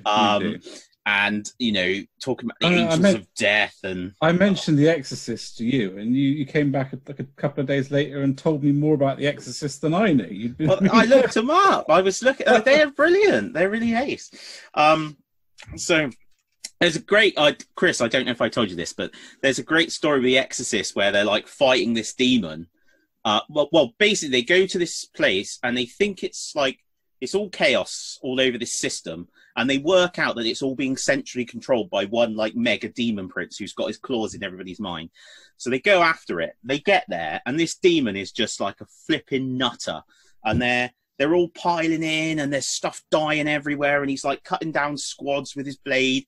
And in the end, this dreadnought, exorcist sort of venerable dreadnought, like marches in, it's like and whacks him with his claw, gets torn asunder by the demon, but he basically cuts him open enough so that like they can see his heart, the demon's heart, and then this librarian like flipping spears him with his force spear and banishes him back to the warp. And I was just like, oh, that's so badass. So yeah, that's what Ben's talking about when I got really excited. But anyway, my force for Indomitus, at the moment, top of the list is a chapter called the Rift Stalkers. So they feature in the Space Marine Codex. They've got one of the little box outs with a little bit of writing. So they are essentially Raven Guard with a reversed color scheme. So they're white. They actually use the Raven Guard chapter symbol in black. And they were part of the Ultima founding. So they are pure Primaris, Primaris only. And they were created with a mission of patrolling the Cicatrix Maledictum and taking out the bad stuff that came out of it. Now, in truth, that is a ridiculous mission because that goes across the galaxy. But the bit that ties it in nicely is secondary to slaying stuff. They also are charged with constantly looking for ways to link back up with Imperium Nihilus from Imperium Sanctus. So so Obscura fits perfectly because they've they've detected this kind of passage that potentially could lead all the way through. So then they would go and they actually would go and investigate it. And I'm quite excited about taking something where Games Workshop's written very little about them, and expanding it. So I'm not.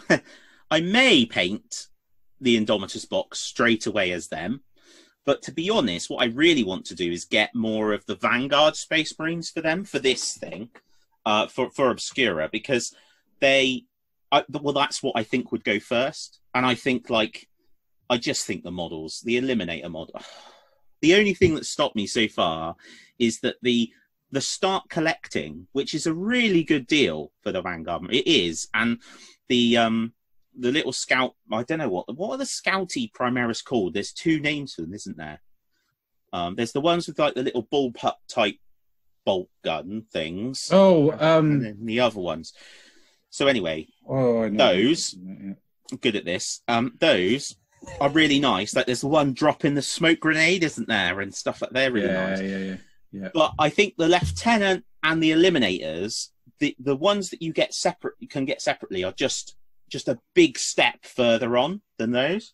But obviously you can only get the suppressors in there. So I'm a little bit torn as to, because the trouble is when that box is 60 quid and a box of 3 Eliminators is £30, it's like, ooh, but there's one that's like, he's just got his pistol in 2 hands and his gun on his back in that box set. And I'm like, oh, and I want to do like missions where they turn up and there's like an objective in the middle of the table and they've got to sneak in and like snipe people out and then have Reavers like storming out, screaming at people.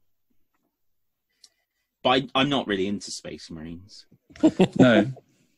So you've got the Primaris Incursors, and then the Primaris Infiltrators. Yeah, I think it's the Infiltrators, I think.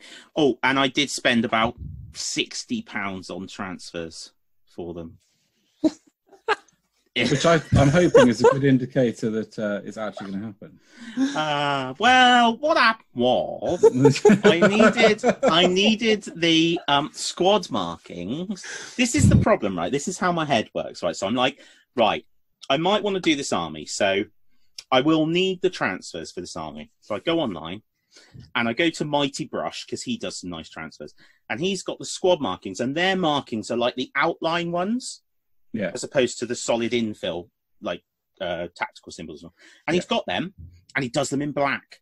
And he's got one sheet of tactical, and I'm like, brilliant, get them. I'm going to need some of the assault ones, get them.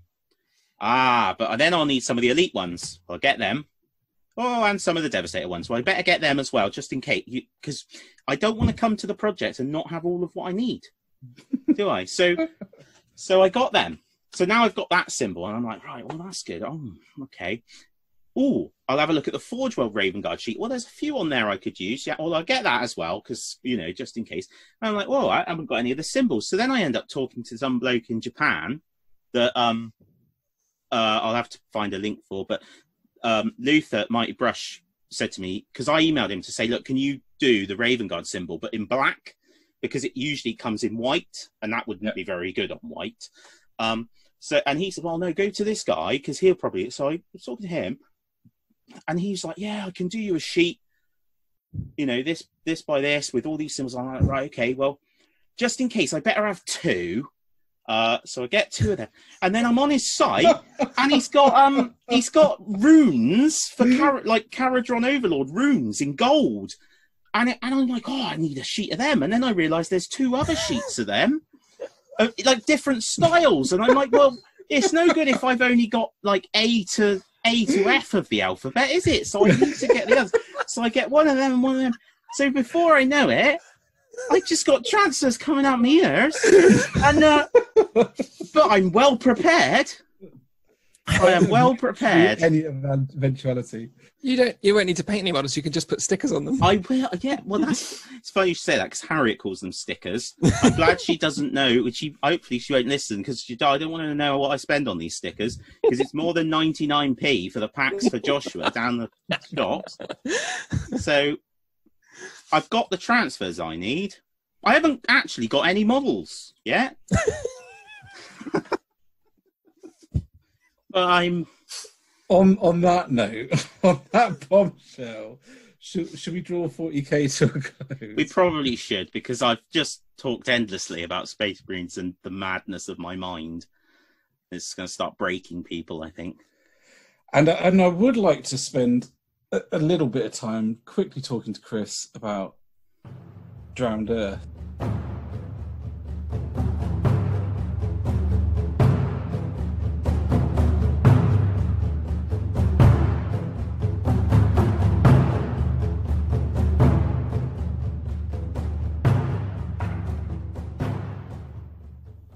Hi guys, and welcome to the Mortal Realms. We've left Chris behind in a dark and dingy hole for this one because he's had to go to bed or something. But he will be rejoining us. He has been seized by the Inquisition, the loyal Inquisition, as was firmly been established at this point.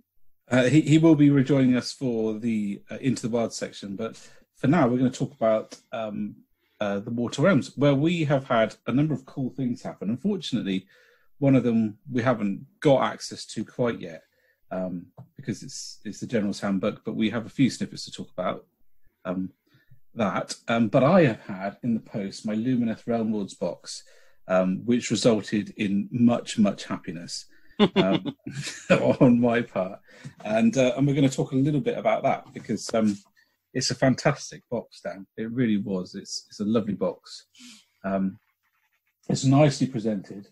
The artwork is fantastic. And while I think the model count in it is lower than, I think I've mentioned this before, if you compare it to the Sisters of Battle. Yeah, it's a lot lower, isn't it? There's a lot lower model count for the same price. In it, the quality, I think, of what is in it is better. So the dice are actual Lumineth dice rather than just sort of white normal D6s being passed off as prayer dice for the Sisters of Battle. So that was a nice surprise. The little Ujima flip that we were talking about earlier for 40k that I can never remember the name of, the measuring thing. What's that called? The combat gauge. Combat gauge. That's printed perspex. That's really brilliant. I was impressed by that. And after all those things, was it the last podcast we were talking about how I've never bought a special edition book and I don't actually really see the value in them? This is very pretty. Yeah, this is very pretty indeed. Yeah, it feels nice. This is my first Age of Sigmar one, so I'm. It's got gold edges, which is very very nice, and that. It's a great book. I have unfortunately done that typical thing that I do, which is just flick through and look at the pictures to start with without having to... Please don't convert me to the limited editions, Ben. No, I won't.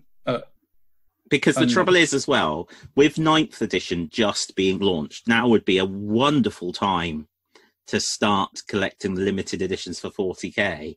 And then when inevitably the next edition of Age of Sigmar comes along, you can see where I'm going with this. Yeah, I can. So I think the thing I was most excited about in the book is the hobby content, really.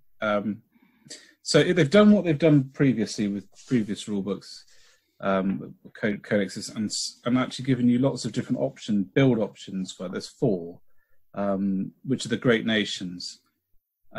That are all slightly different. Oh, and that's rules, is it? Sorry. Yep, you get rules for each of them. So are they different. Do they assign that keyword? Yeah. So they have. I don't know if they do that. Assign that keyword. I'm guessing they do because it's similar to previous books. Yeah. But then you get command ability, command traits, artifacts, and an ability which just sort of goes across the whole army. For example, Sire can start the battle with 2 Aether Quartz reserves instead of 1. Yeah. And Aether Quartz is something that they Lumineth can use to sort of modify abilities in game, which is a really cool mechanic, I think.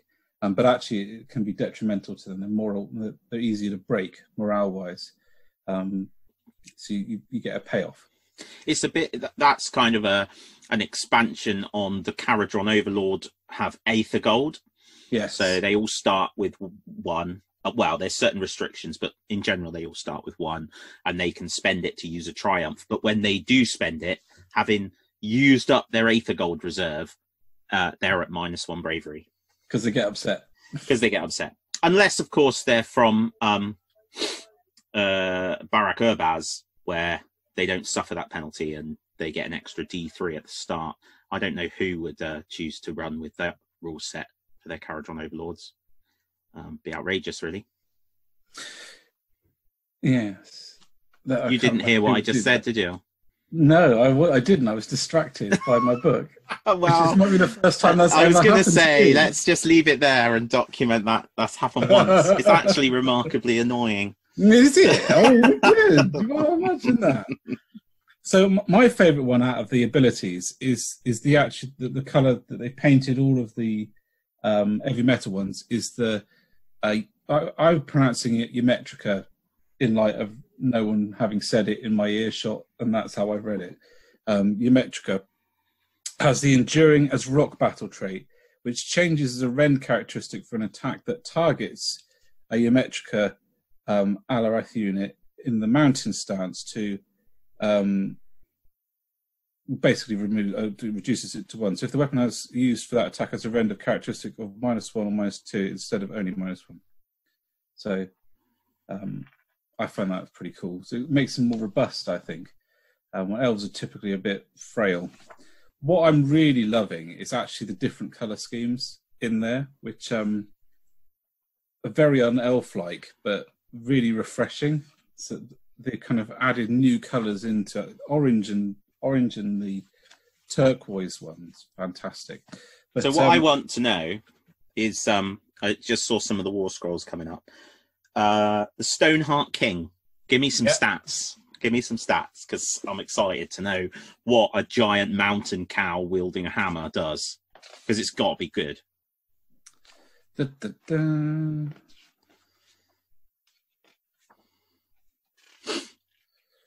Alaras, Spirit of the Mountain, or the Stoneheart King. All right. So, so what's 14, the wheel? 14, the what? The wheel. The wheel. Move 6, save 3+, bravery 10, wounds 14. And its melee weapon is, it's got 2 fire stealer hammers or cloven hooves. Fire stealer hammers are range 2, 6 attacks, 3+3 -1. And cloven hooves. Damage on the hammers? A star, so it depends on what it is. So wounds suffered 0 to 3 is 5.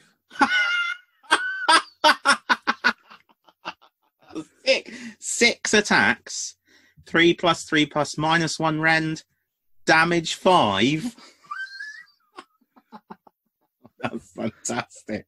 I don't think I've come across a damage 5 weapon ever. No, well, if you're a stone cat wielding hammers, apparently that's your thing. The cloven hooves are 2 attacks, 3+3 +1, 2 damage. So it's essentially, 8 attacks, 3+3 +1 with a varying amount of damage.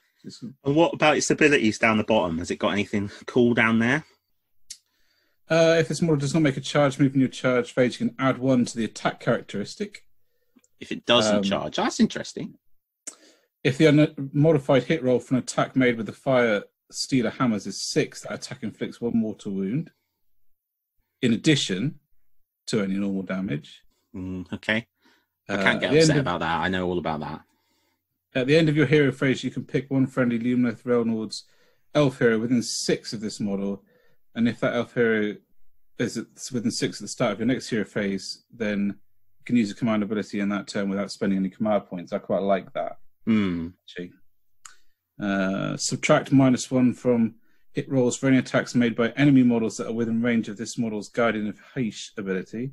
The range of the ability is shown on the damage chain table. So without any wounds, that's 12 inches. Have you noticed, well, it is relevant, but have you noticed that the War Scrolls are not in the app yet for those? No, I did not notice that. I hope that isn't a sign of things to come. I think the only thing that I'm disappointed in with this book is the end of spells. I normally could get quite excited about end of spell models, but I'm not particularly excited about these, to be honest. What you should do is just use the because they're really, really good. Use the Slaves to Darkness ones, and then just collect a Chaos Army instead. Oh right. Come on, they are amazing. That one, Breathing Fire, I've seen that used for everything. People just use that for everything. So the models are gorgeous. The only thing that is surprising on here that really took me back is that these are not spears. They're quite clearly pikes. They are huge, absolutely huge. I think I've measured it at 10 centimeters, 10.5 centimeters in total. Their pike is, which is ridiculous. Definitely not one to put in a carry case without support, I don't think. Sorry. Yeah. Despite experiencing this very thing, I'm just going to continue to do it where I've not listened. So I just wanted to provide an update on my earlier comment. Apparently, the reason that the War Scrolls are not in the app is at the moment, this doesn't technically count as the army release. It's just the box. Okay. Yeah. So there we go. So just throwing my train of thought. Hopefully it'll be that'll be the same deal with the 40k app. We've only got the box so far, so we don't get the War Scrolls, the data sheet. Yeah, so the models are very nice. I haven't managed to put them together yet because I'm working on my Space Wolves, but they're high. They're at the top of my to-do list, along with the Sisters of Battle, because they are just gorgeous models. Indomitus is at the top of your to-do list. Yeah, those three. Yeah. And I'm not sure I'm going to get anything more this year apart from behemoths. Sorry? I know, army-wise. I Big painting projects. You have no idea what is coming out for them. That's just not going to be the case. I'm sorry. Well, I can't buy any more because that'll take me to the rest of the year anyway. That has no bearing here. No. Did I send you? I'm sure I did, or you sent it to me. The meme of the Orange County Choppers guys. Yes. And I'm going to a miniature sale. You don't need any more miniatures. I want more miniatures. You're paying the ones you've got. I'm buying more miniatures. Yeah. That's all fun and games until someone throws a chair. Not fun in the hobby room. No. But I think what's cool about the Lumineth is I feel like I can see it being quite a contained army, like the Iron Jaws. You know, I can see it 2 units of spearmen, maybe 1 unit of archers, a couple of the cows. You know, there's a nice army in the book, which is a good I like the look of it, and it doesn't look too much. I'm very tempted to do objective markers just for when I play you, which are just little baskets of hay for the cows, just to distract them. I think it'll be good in that if you can get that box painted this year. I could be proven wrong, but no, I doubt it. If there's no units in the book that haven't been seen yet, is there? No, that was for me. That was quite surprising because with the Sisters of Battle release, there was lots in the book that hadn't been seen when they released that box set. The models for, but that everything that's in that book has a model that we have seen. So, all I was going to say is, like, if you can get that box painted soonish, you may just about sneak it in prior to sort of the true release coming out. Yeah. Yeah. And then if you can paint those things, you'll be completely up together with that collection then. So when inevitably that it comes around in a few years and they bring some more stuff out to add into it, Yeah. you'll be in a place to add that straight in, and that I think that would be great. There's something very exciting about when an army is redone, and you've already got a collection of it ready to give those changes a go, and maybe add in a couple of new bits. Yeah, yeah. So that would be good. Agree. I felt like that with the I felt like that with the Iron Jaws when they were getting their redo. And I got to say, I was quite disappointed that they didn't get any new models. No, I know, and I was surprised they didn't even get any endless spells. Yeah, because endless spells are really a caricature of the army, therefore. Yeah, and there is no greater army to do a caricature of than orcs. They are a caricature, especially as there's an obvious one. You know, the foot of Gork smacking its way around the table would have just been immense. Yeah, it would. Oh, you could do some proper funny stuff as well, couldn't you? Foot of Gork would have been great. Just a giant foot. Trouble is, though, maybe they looked at that and thought, well, some people will just go and get a mannequin's foot and paint it green. Just use that on the base. That would work. It would. That'd be good. Yes. Maybe we'll see them. That would be good. That would be cool. They've got to have been done. Like, just going on the basis of the designers often will create stuff that they're excited about, or even like the if they're not the miniatures designers, the concept artists. You know, somebody has got to have thought, how cool will it be to do a massive green ethereal foot? Yeah, they got to have. It's just too cool not to be done. Especially as loads of Orc players absolutely adore the Foot of Gork, or the idea of the Foot of Gork. I like the idea of them doing like a visage of like Gork or Mork, but like vomiting on somebody as his thing. I think that would be really ace as well. Yeah. Well, you just have to look at the Gloom Spike Gits ones. I mean, they are just fantastic, especially when you spend all the time carving out the legs on the spider. Oh, do you know, I'd forgotten that pain infliction on myself. But it's done now. It's done. So it was worth it in the end. Oh, it was. Absolutely, it was worth it. So, good. Glad you've got that. And that it's really good quality. Next month, I will talk about the contents of the book properly. But I haven't had time at the moment. Yeah, that's fine. General's Handbook then. So we don't have a copy at the moment in our hands, but we know some of what's happened, so it'd be quite cool to chat through that. So one of the things that's in there, certainly the thing that Dan, who we were hoping to have on, but unfortunately has to work to buy a General's Handbook, he's really excited about the Hero Creator. So essentially a set of all the races have like a baseline, and then you spend, I can't remember what it's called, and people will be going, oh, Dan, that's rubbish, but whatever it is, it's something heroicness to to increase or decrease different probably not decrease, increase characteristics. I guess decrease your save roll. I'll save myself with that, and give them different abilities and stuff. So, but interestingly, as I understand it, there is a mechanic whereby they can then be ported into match play. That's cool. I'd assumed when I read about that it was narrative. No, I think because they can be ascribed points. Because I sent you one the other day, didn't I? Because Dan was like, "Oh my goodness, it's not even out yet, and people are breaking it." And someone had done not barred the bowman. And he had an FU dragon bow, as it was called, and it was like a 2+2+ damage 5 -3 AP 5 attacks bow or something that they'd managed to build. But he was like 400 points, and he had a save of 5+ and 5 wounds.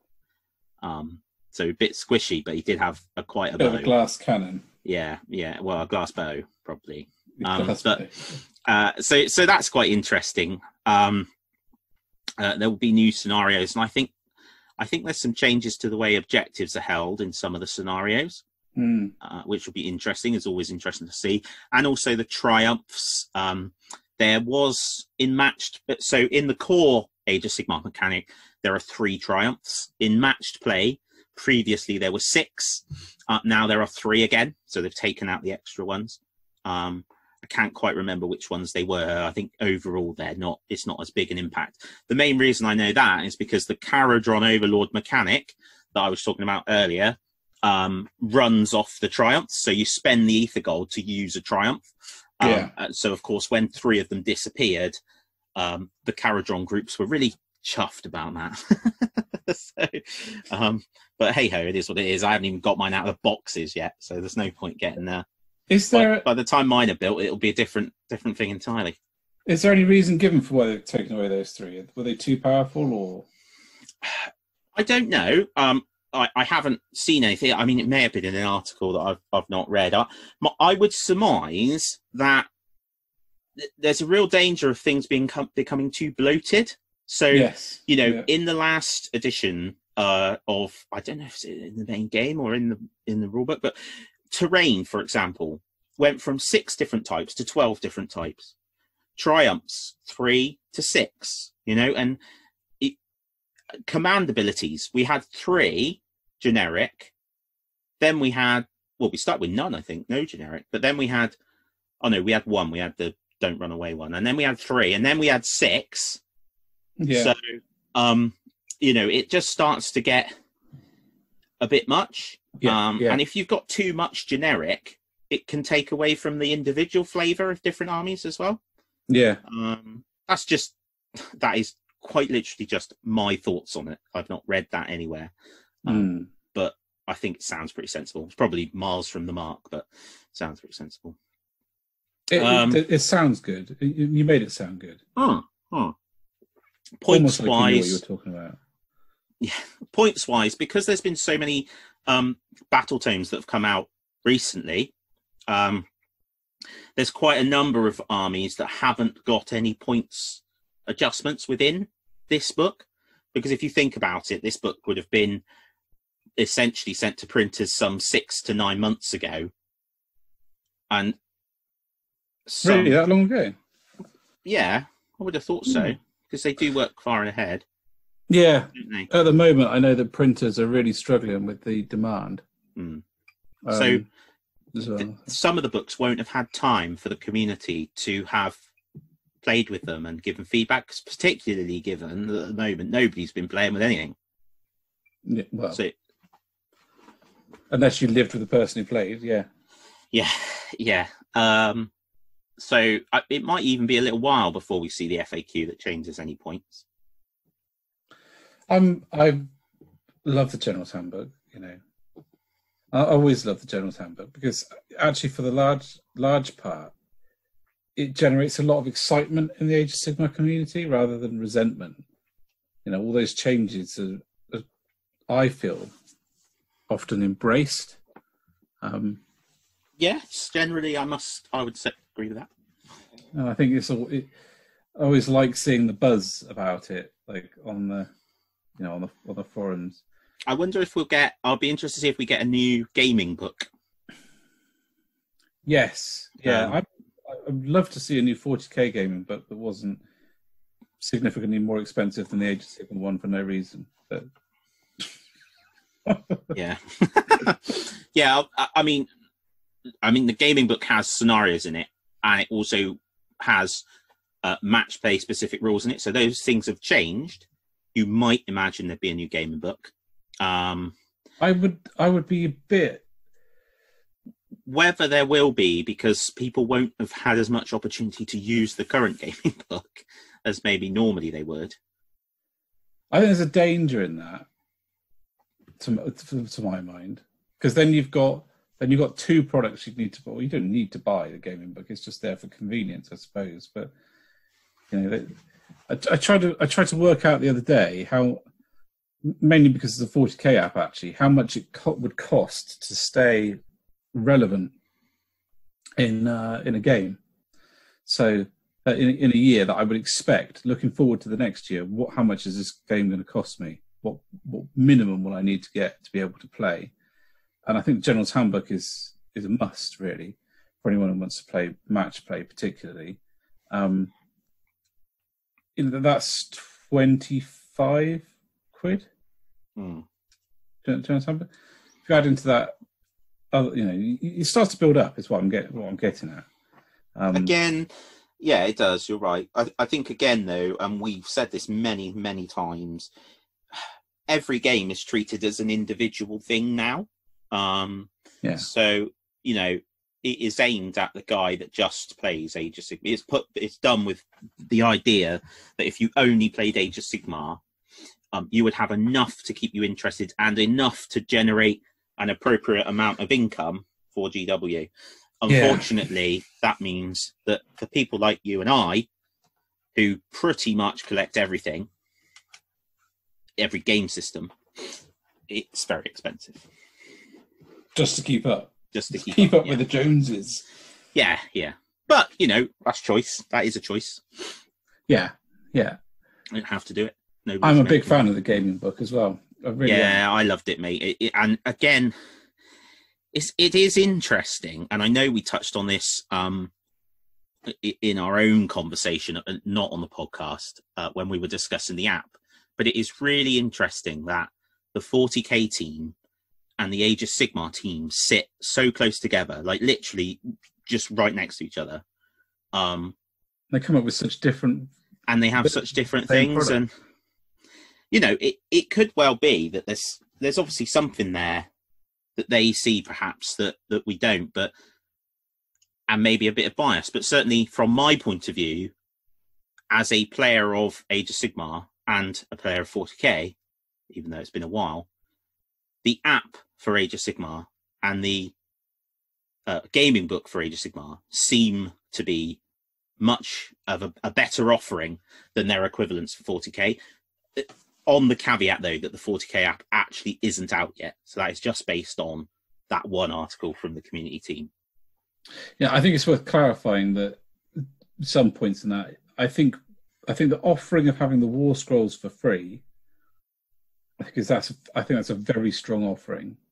But I think the 40k one, having a digital version of your army book for free once you've bought it, I think that is a very strong offering too. Oh yeah, that's incredible. That is really good. What I'm a bit disappointed about, let's flip it. I really enjoy browsing the Age of Sigmar app and looking at all the different units and deciding what I'm going to buy next and choosing my army. And I think that actually that's as much as a catalogue, certainly for a gamer, as me flicking through the Games Workshop website and looking at the models and thinking which ones are the prettiest. Yeah, because definitely. actually I do a bit of both. I do a bit of both. I think, particularly if I'm looking for a new army, but quite often when I'm looking to expand an army that I've got, I've done it a lot with the Cities of Sigmar ones. I've been like reading all the War Scrolls and Cities of Sigmar, thinking, how am I going to construct my Cities of Sigmar using the units I've got, but also with the ones that I haven't?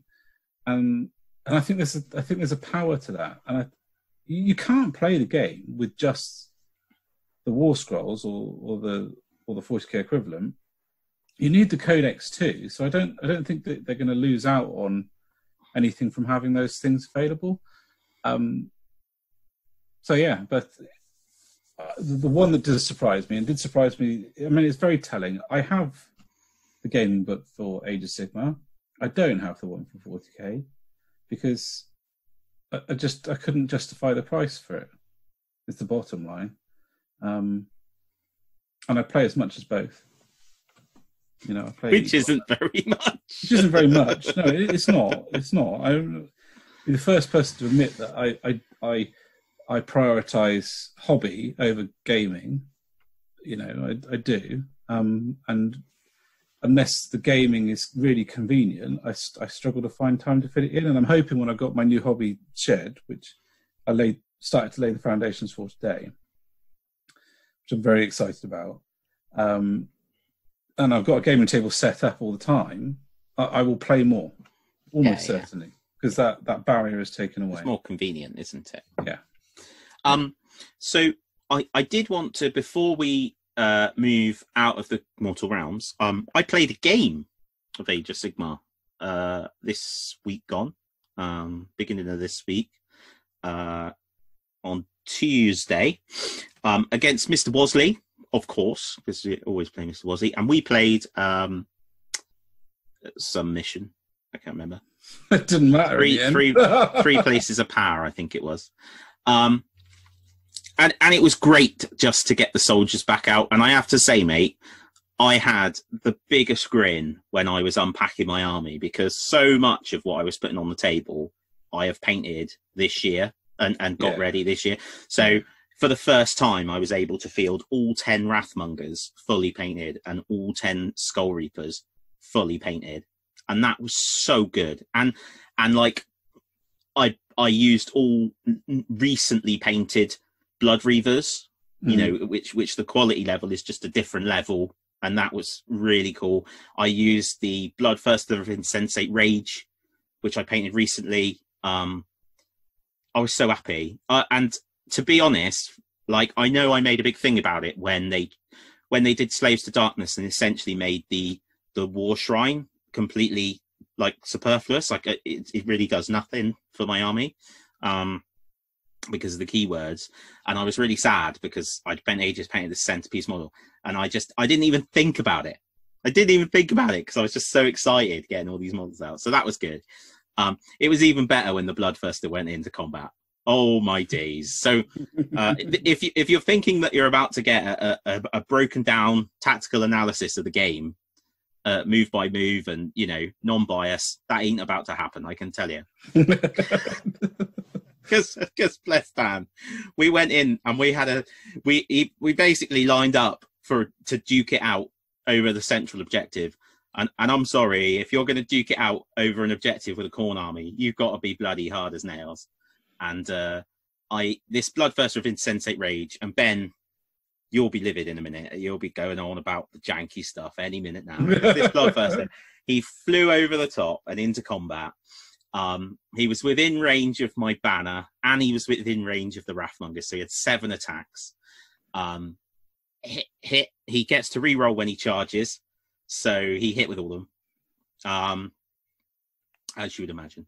And then I rolled to wound, and any time you roll a 6 to wound with him, you trigger an ability where he does a number of mortal wounds to any unit within 8 inches. And that number depends on how many wounds he'd taken. So he'd taken some. So it wasn't 4, but it was 3. And it happened twice. And that is instantly wiping out heroes. So that was the General gone, the Knight and Cantor gone, a big chunk out of the Bambino Sisters of the Thorn. Big chunk out of some Eternal Guard, chunk out of some... well, they're not Way Watchers, but Shadow Warriors, and that was before I'd even rolled to wound, because all that damage is in addition to. He was like, there was a song came in like a wrecking ball, and it was just like that, and it just went, and poor Dan's face. It was a little bit like my face when your Foot of Gork stomped all over my dudes. The disbelief of what had just happened. But it was very Bloodthirster-ish, and in all likelihood, it may never get that opportunity again. I doubt I will against Dan, because he will shoot that guy so dead. He will look like a pincushion. But thank you to Dan, because it was great to play a game. Really good to play a game. Something very magical about setting up an army of fully painted soldiers on a painted battlefield. Yeah. It's it was good for the soul. And that was a big, wasn't it? Where they've been doing social distancing, so you have to book your tables. You have to remember not to select shipping, so you have to select collect in store, because otherwise you have to pay shipping rates. You have to remember to put in the notes what you want to play. I'm only saying this because I got told off for not doing it. By the lovely Ellen with a wry smile on her face. So yeah, you just need to make sure you put all the information in, and that way they can cater for you, make sure everything's set up. They've got a table for you. They set up the terrain basically to minimize you having to touch stuff. Each table's got a chair for each player, but it's set up behind a checkered line on the floor. which is and that chair is 2 meters back from the far side of the table. So the theory being, you step up, do your stuff, sit down. Your opponent steps up, does his stuff, sits down. In reality, that didn't quite happen because obviously you're rolling hits, wounds, and then your opponent's rolling their saves. But they very much are complying with what they need to comply with to provide you with the choice, basically. You it's a big game. Forced into situation. Sorry, I just think it's important to say, like, with all these gaming venues, I think realistically, 2 meters or 1 meter plus is going to be challenging. But the fact that Big have provided for it, if you are absolutely determined you are staying 2 meters away from people, they have given you the space to do that.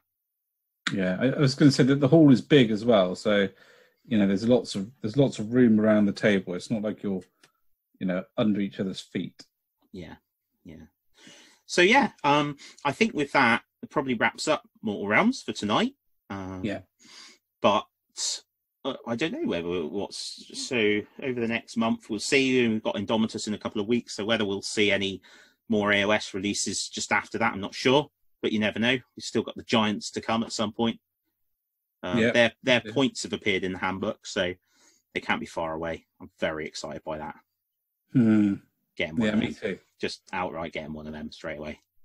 So. It's certainly on my list to add to my destruction army.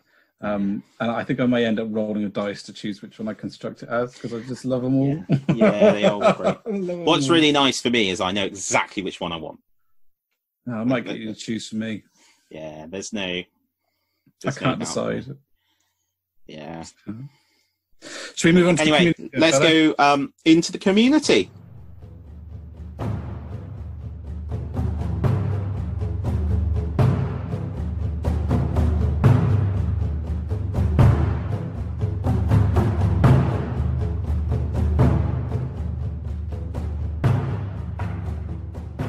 Hail, glorious community. Guys, What the? Anyway, that's okay. Need to say straight away thank you to you guys, because we always do. But most importantly, this weekend has been an interesting time on social media, and has disappointed Ben and I for a number of reasons, but made us really proud as well.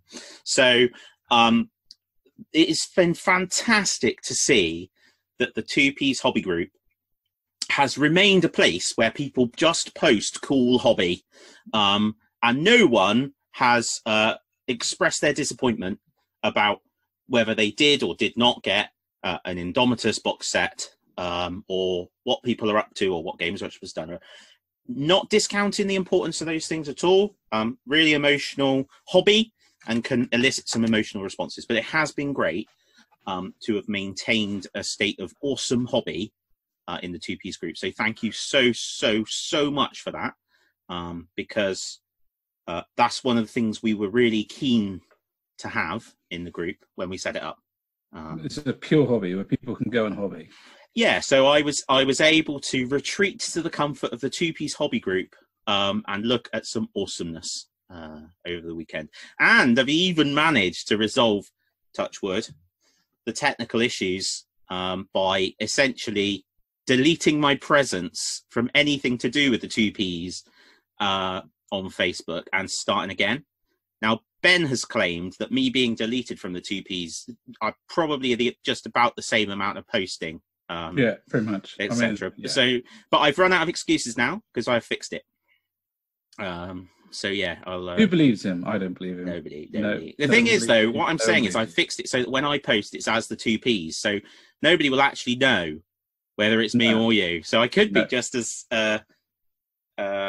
laid back. Lame as before.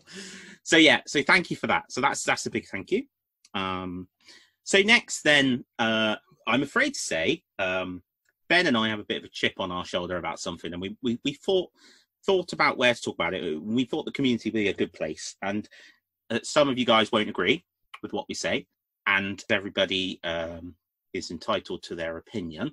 But we wanted to say it anyway because it means a lot to us. We're quite passionate about it, and that's the subject of recasting miniatures. So recasting miniatures. If you believe that recasting miniatures for financial gain is okay, our view is it is not. Very strongly is not. And if you believe, or you kind of justify it to yourself because Games Workshop's massive, and they charge extortionate prices, blah blah blah, for their stuff. I'm very sorry, but you are kidding yourself. I genuinely believe it as well. You are kidding yourself because you are still taking someone's IP, and gaining from that IP in a manner which, in this country at least, is considered theft, and that's not acceptable. That's not acceptable. And if you support people that recast, somebody that's chosen to do recasts and make money from it will recast anything. So the fact that you can buy a Forge World Knight for half the money, or a squad of Forge World Marines for half the money, etc., might seem great, but some of the smaller companies, so Games Workshop, massive company, some of the smaller companies have suffered, really suffered. Some have gone out of business because people have recast their miniatures, and those recasters being financially supported, it's not right. It is not right. And we've just spoken about how positive our hobby group is, and we're really proud of that, and that's great. And if you wish to steal someone's IP, we don't want to see them on our hobby group. And you might do it and paint them up and they might look great and we wouldn't even know. And well done you. But we're just putting it out there now that both of us are on the same page with this. We feel really strongly about it. We want to say something about it. We absolutely get that it's an expensive hobby. We absolutely get that. And we get that people want stuff. And we get that not everybody's going to agree with Games Workshop's pricing model. We get that 3D printers are coming now and, it's a free world and all the rest of it. But there are people that work really hard on their IP that are getting seriously disadvantaged by recasting. Aren't there? Yeah, absolutely. If you are genuinely going out to make money from it, then I'm sorry, but I don't agree with that. And if you are supporting the process by buying them, I don't agree with that either. I hope that, having congratulated the podcast for being a positive place, the group for being a positive place, we don't generate a big flame war. Some people may not agree with us, but I just chatted now, as I want to do. But that's where we feel on it. Yeah, absolutely. Absolutely. So, let's move on to something. Having got that off our chests. Yeah, having got that off our chests. Let's move on to the awesomeness of the community. So, Ben, as normal, you tend to do the shout-outs from various places, most commonly Instagram, because it's got pretty things on it all the time, but from other places as well, YouTube, etc. So, did you want to go ahead? I've got two this month, because it is very difficult to obviously select two hobbyists out of hundreds. But what I tend to do is get to the end of the month and think which one's stuck in my mind, and these two have. So the first one is Journey to the Warp. He's a chap on Instagram who does Marines, particularly Marines. He does a few other things as well, but most of his posts about Marines. And he's recently posted some form of Templar, not Black Templar, but some form of Templar Space Marines, and they are just absolutely wonderful. Yes, I think I showed them to you last night, Dan. The weathering is what caught my attention, and it's very easy, like I've said before, to do weathering to hide mistakes. I mean, that's, in some ways, that's a completely valid thing to do. And for example, I'm batch painting some Space Wolves now, and I will be using weathering to to cover up some of those mistakes.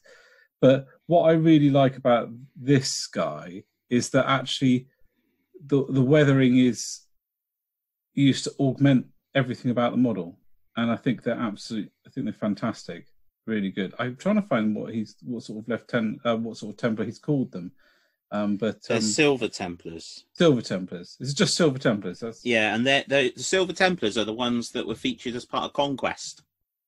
Oh right, the Conquest magazine. Okay. So there's a transfer sheet and stuff for those guys, oh, and a mini codex cool. actually that came through Conquest. Oh, that's nice. Yeah, that's really... he's actually written. I don't know how much of it you've looked through, dude, but he's written a little bit of background as well about all the little dudes. Yeah. This is. Oh, you showed it to Chris, didn't you, yesterday? And he was like, "Oh my goodness, now I know why." Yeah. This is basically just Chris hobby. Yeah, and he's done. Oh, look at that guy. He's done the Spears of the Emperor as well, I believe, and done them in the weathered blue armor, which I just think is fantastic. Oh, mate, have you seen his astral claws? Oh, yes. Goodness me! Get out. What's this? That looks amazing. That Heroes of Armageddon picture. That's just a cool thing. Look at the Spear of the Emperor, dude. He's got a spear. I think he's a Spear of the Emperor. He's not got any white on him though, so I'm just. Yeah, he's got the logo, man. He's got the chapter. Oh yeah, symbol. Empress Spear. Sorry, yeah. Oh mate, do you know who else would look good converted like that, Ben? You know which other chapter would look great with spears like that you've put a lid on and decided not to do Primaris for? Yeah. Oh, Brothers of the Snake! Yeah. Iron snakes, arise! Yeah. Just like I think that is a wonderful Instagram page. So definitely worth going and having a look. And of course, clicking. Have you seen his Imperial Fist? Yeah. I have. Yeah, I'm a fan. Good. So that's number one. Number two is Albert Moretto font. Now, Albert Moretto font, and I'm sorry if I've absolutely pulverized your name, posted his version of Odgit. Now, Odgit is one of my all-time favorite goblin models, and I have never seen anyone paint it as well as this. It is just sublime. And I did not realize until recently that this guy is responsible for one of my all-time favorite Golden Demon winners, which was an orc sort of sculpt conversion done, and I think it won the Slayer sword actually from a while back. It is just wonderful, and his account is just glorious, really. So it is, isn't it? Wow. So I mean, we talk about lots of sort of different sorts of hobbyists, but Albert is a Slayer sword winner, and he's also an ex-heavy metal painter. So he is top tier, without any shadow of a doubt. And like I said, that Odgit, you would not believe how small that model is when you look at the picture of how he's painted it. It could be a Forge World, 5-up resin mold of the thing, and it would still be fantastic. Have you seen the brazier that he's painted a bit further down? Yeah. What the hell? Yeah. Just looks like it's on fire. Yeah, it's next level, isn't it? Yeah, that's brilliant. Next level. That is brilliant. So there we go. That's my two, Dan. Two fantastic accounts, genuinely. So please go and show them some love. That is, yeah. Sorry, I'm just having a moment a minute over that. It's really, really, really good. Right, so me now. So I get the honor to look through the 2P's hobby forum, which we've spoken about already, and have a look. So we got the painting competition that the voting's up for at the moment, isn't it? Yeah, it got left a little bit late to do with weekend timing and a few other things got in the way last weekend. But this month coming up is going to be one that people should be able to fit in fairly quickly. It is a 15-minute speed paint, and I really enjoy these. We used to do them as competitions in the store at Games Workshop Plymouth, and they work really, really well. The caveat is, obviously, because it's not to say that not to say that we don't trust anyone, but I think the reason why we've asked people to do it is because I think people would enjoy seeing the process, is to post a video of you doing your 15-minute speed paint. Now, you get to choose the model, so you can choose any model you like. The goal of that is really to allow people to choose something that they're comfortable with and have painted before, rather than forcing it on them. I would suggest that people choose easier models to paint with less detail. So a unit model of some kind would be ideal. Space Marine, for example. And my other sort of top tips for this one would be plan it. Don't just rush in and do it. Plan it. Have a look at the model, choose your colours, choose how you're going to do it, find the quickest way, and if you can, practice. Not hundreds of times, but maybe once on a different model. See where it works. In the past, in the store, the most common way of doing things was to choose a base colour, get it whacked on the model. You're allowed to use a hairdryer. Use the hairdryer, get the base coat dry, and then they dry brushed it. Again, washing it. We used to have a heater at the back of the store over the back door, and whenever we did these competitions, you used to see groups of people standing there with the fan heater on, holding their models up like they were worshipping it, to get them all dry. But yeah, some form of speed method where you're laying down the base, getting a wash on, and then picking out some of the details is usually your best bet. And try to choose models with a limited number of colours. So again, Space Marine is a very good example of that. You can get a Space Marine put together pretty quickly if you choose one that's got all one colour, such as an Ultramarine or a Dark Angel. So yeah, I'm excited to see what comes out of that. 15 minutes of your time, plus maybe an hour or so thinking about it. I will be doing one.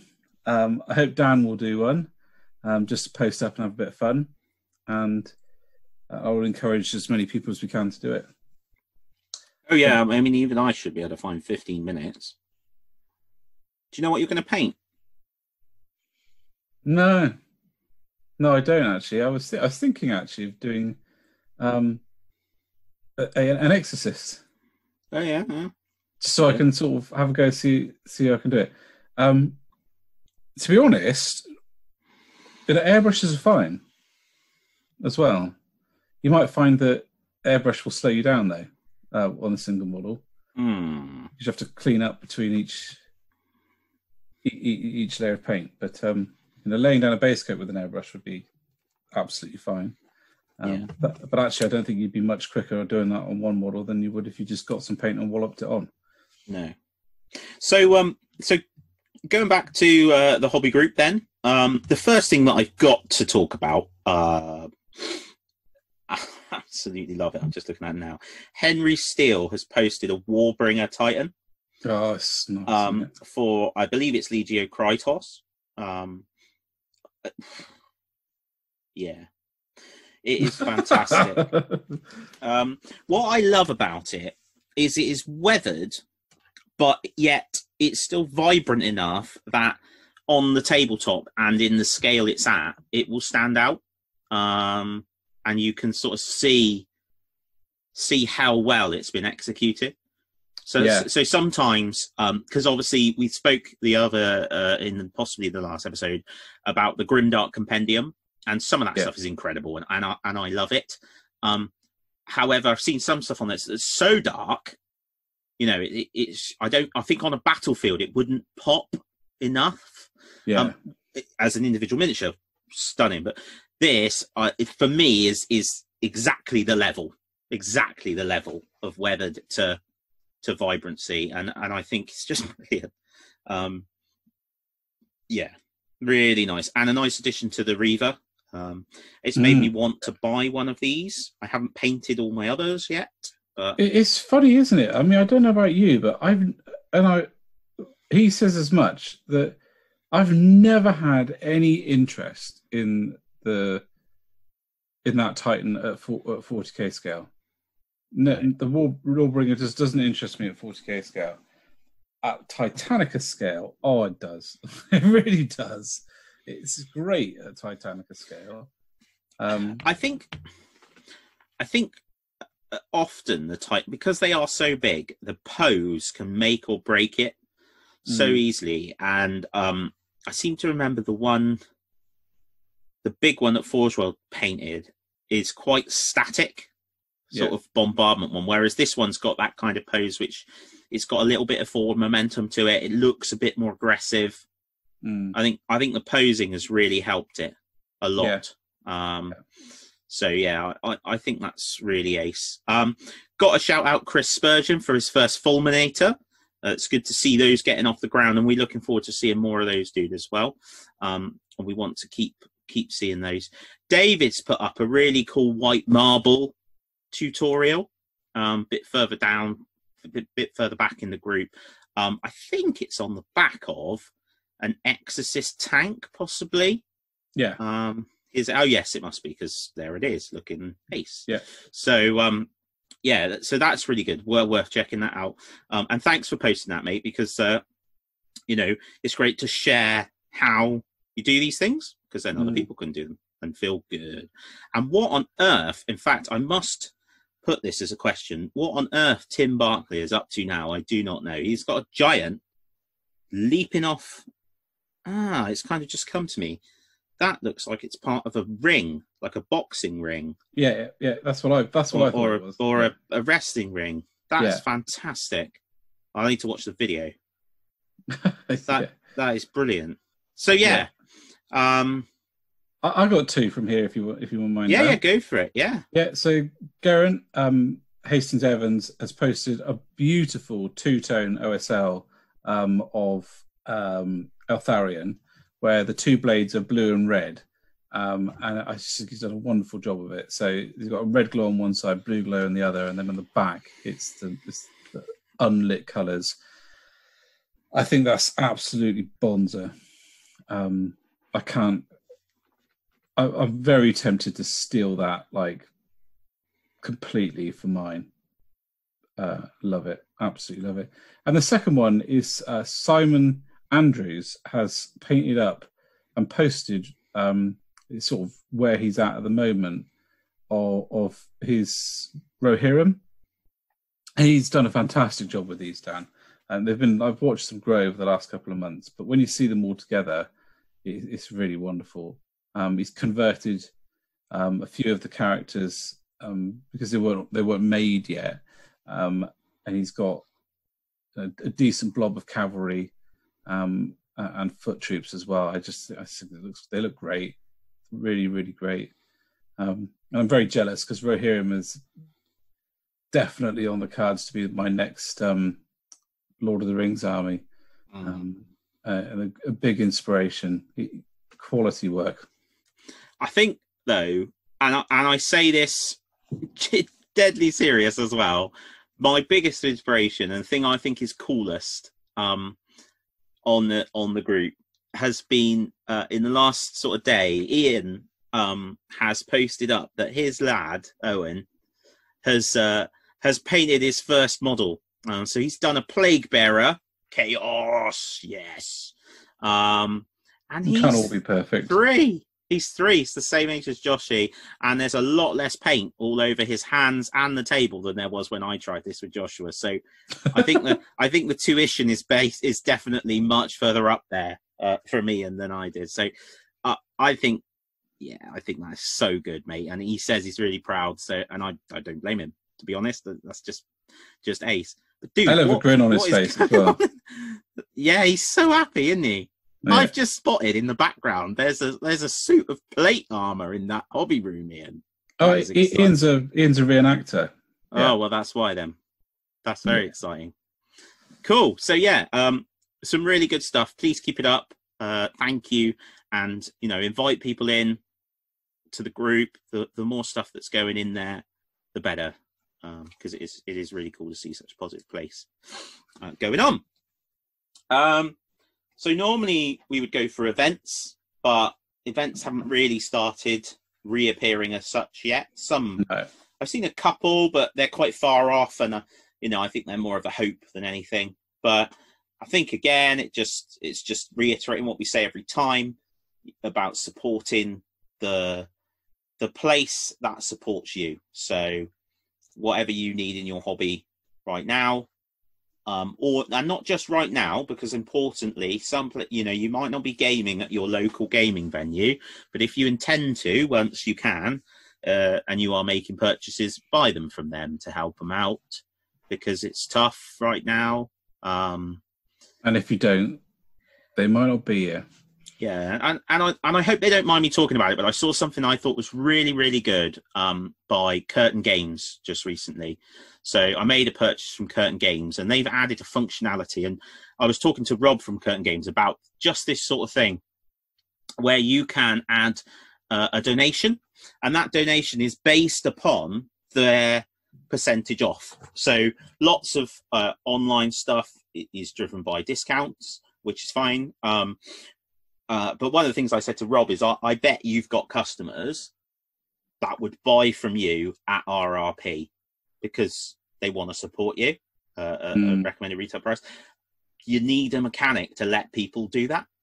And they've put that on there. So I think that's quite a good idea. I think it's a very good idea, because it keeps them, doing the thing that they feel they need to do to be competitive online, which is giving the discount. But it also gives the option for people, if they've got a little bit extra money, to give something back to them.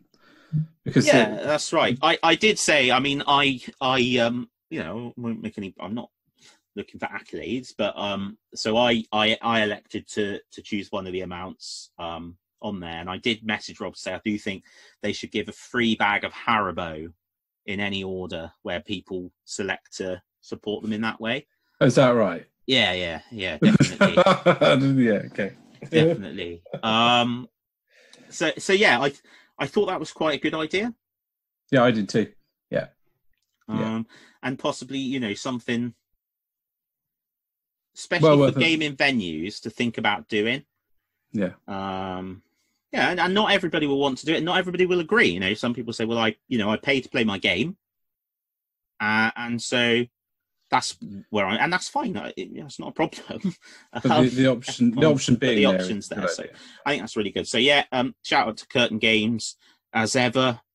Really like the functionality they've got, and I know a number of places have done this now with what's been going on, but it's very clear what's in stock actually in the shop.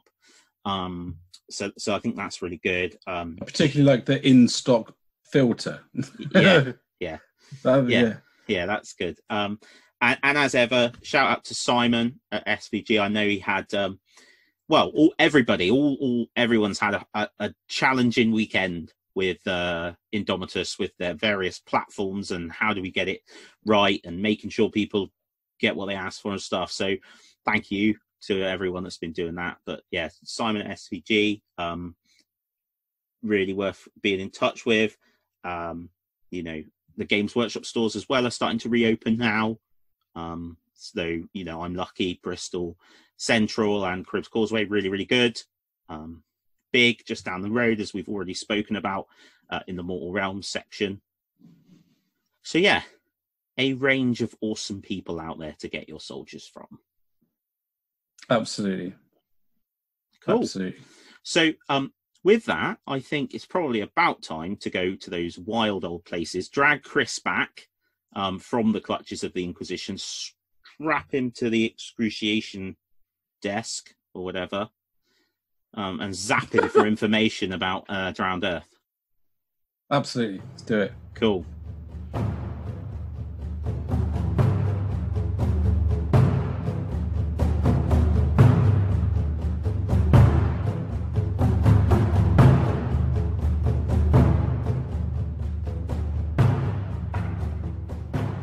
Hi guys, and welcome back to Into the Wilds, and we're joined once again by Chris. Hi Chris. Hi, thank you for having me. He hasn't gone anywhere. We just did it all at different times at the same place and make it look like we've done it in sequence. But Chris has based on the length of the previous 2 pieces we've recorded, the chances that people have got to this section, you guys deserve a friggin' medal. Yeah. Anyway, so Chris has joined us for the Into the Wild section because we spoke a little bit about Drowned Earth last week, and we mentioned Chris and his incredible project. So we thought, what better thing to do than actually to get Chris to talk about his incredible project. So Chris, tell us a little bit about, firstly, let's try and structure it into an interview.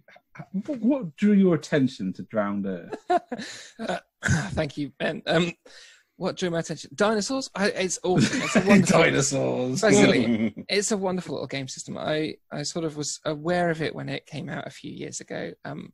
It's, I think, a very small sort of production level game that was kickstarted originally, and it's a skirmish miniatures game with 5 or 6 models aside, and the setting, the setting is just fabulous. So it's set in a post-apocalyptic world which is gradually rebuilding itself, following an event which is simply referred to as the event, which gave rise to the post-apocalyptic lifestyle that everybody lives in. Or, the event was the apocalypse and wiped out, or sort of the collective human knowledge. But it's quite clear from the narrative that humanity got a lot further ahead than the 20th century in terms of its sort of technological and scientific development before the event occurred, because they were able to sort of manipulate genetic material on an unprecedented level, and they had obviously recreated dinosaurs for their own amusement, perhaps, as beasts of burden.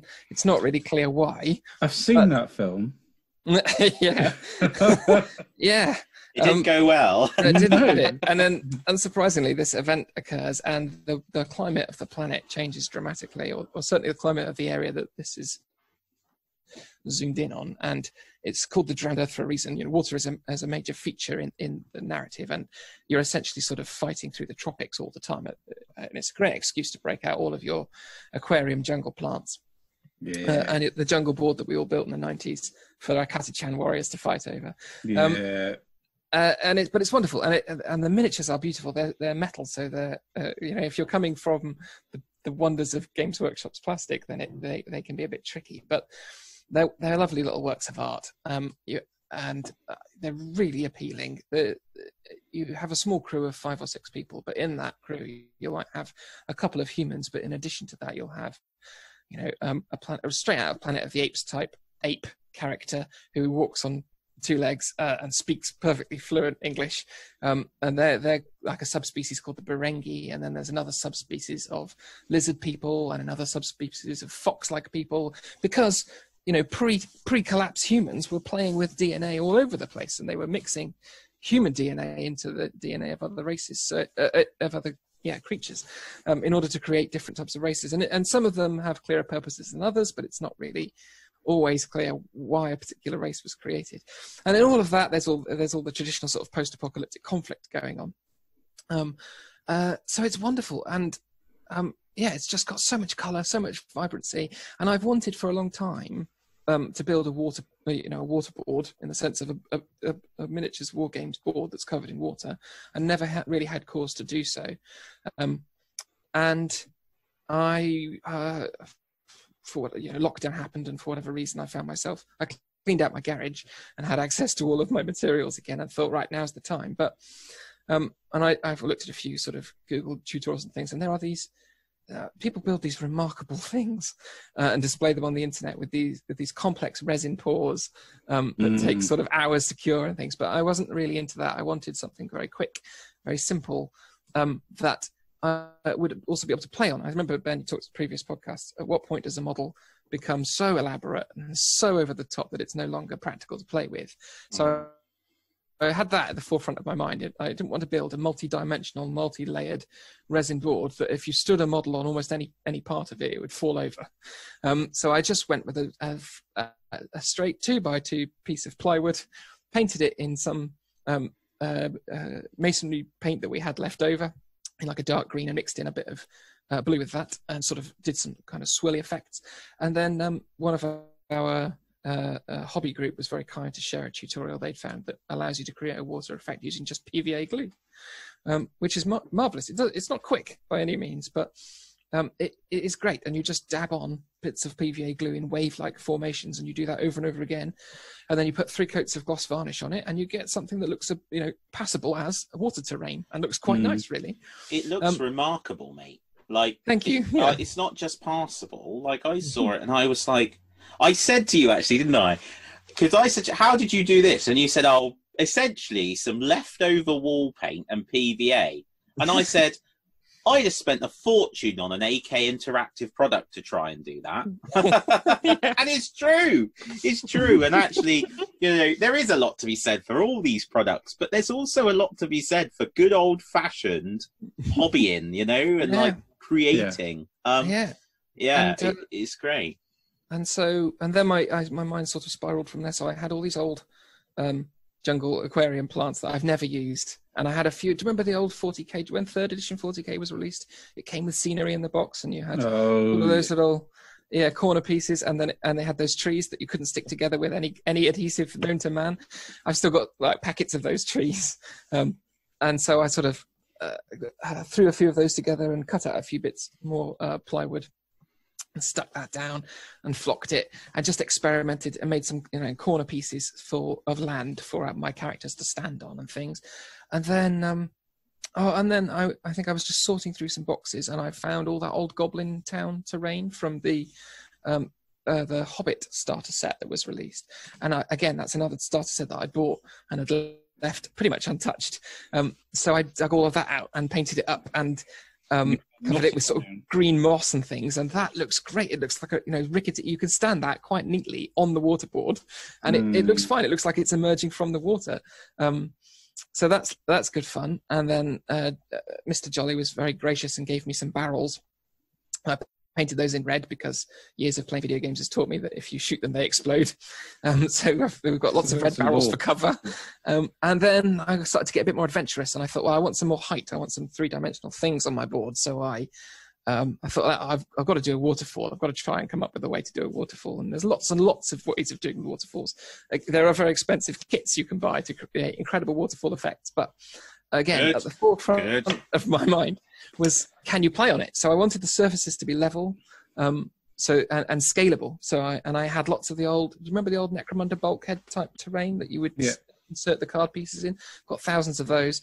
So I took one of those, and then I raided my garden for bits of bark, and got the glue gun out and stuck the bark to that bulkhead and built it up around it and stuff. I'm sorry, I've got to interject and say it sounds like an episode of Blue Peter.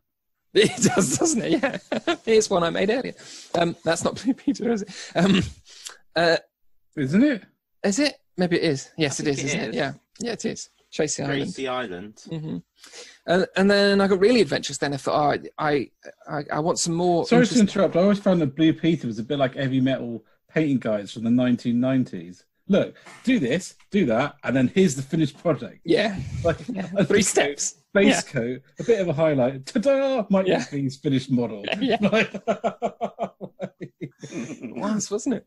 And then about a lagoon, which is the thing I was going to end on, because I wanted something to sit in the center of the board and to sort of provide some blocking lineups to block line of sight and whatnot. And so I built a lagoon, which is it's got like a rocky exterior and then sort of a pool in the middle. But the rocky exterior is tiered so that models can happily stand on it and climb all the way up it without sort of wobbling and falling off, which when you're playing with metal miniatures that weigh a ton and are delicately pinned in every direction is obviously quite useful. So I'm really excited to have a go. And then I dived, once I'd sort of started the project, I dived into the game, ordered the rule book. And the game itself is fascinating. It's not like, I was going to say it's not like any other wargame I've ever played. That's not. I mean, it incorporates aspects of lots of other war games, but there are some bits of it that are really interesting and really appeal to me, and I'm looking forward to having a crack at. In particular, it doesn't have a pass-fail mechanic. You don't hit or miss. It has varying levels of success. So if you can pass, and therefore you hit your opponent, you do a certain level of damage, or you can nail it and get essentially what is a critical hit.